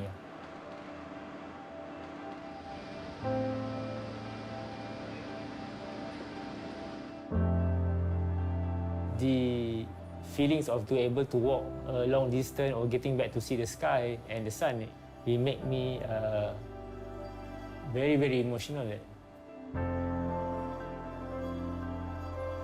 Freedom means peace for me. By me having the luxury to actually do whatever that I want, not to be CCTV all the time. For this sentencing, I take it as a life journey where I eventually able to learn and make myself better so that I don't make any more mistakes in the future.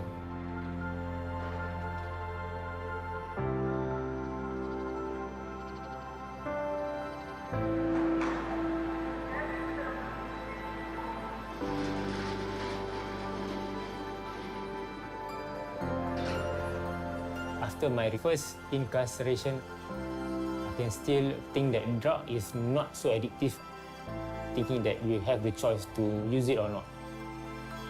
So for this release, I need to tell myself that I cannot use it at all.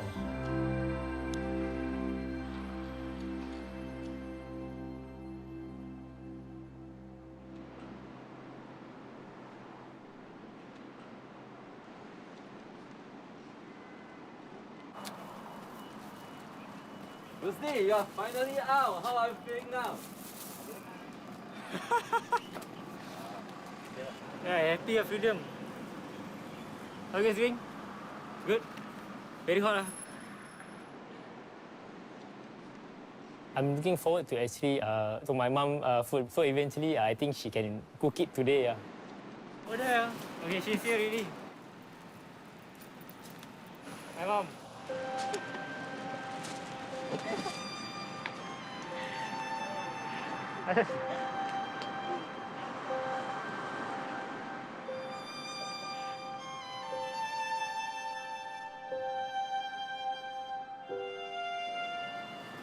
Yeah, we go first.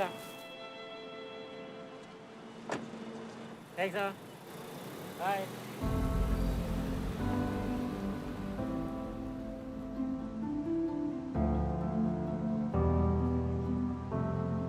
I don't want to come back here anymore.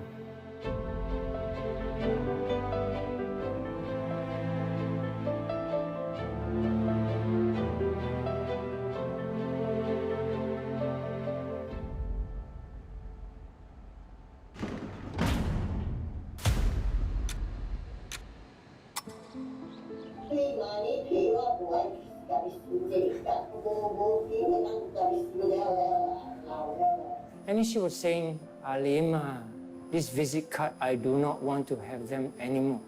She doesn't want to see me in prison.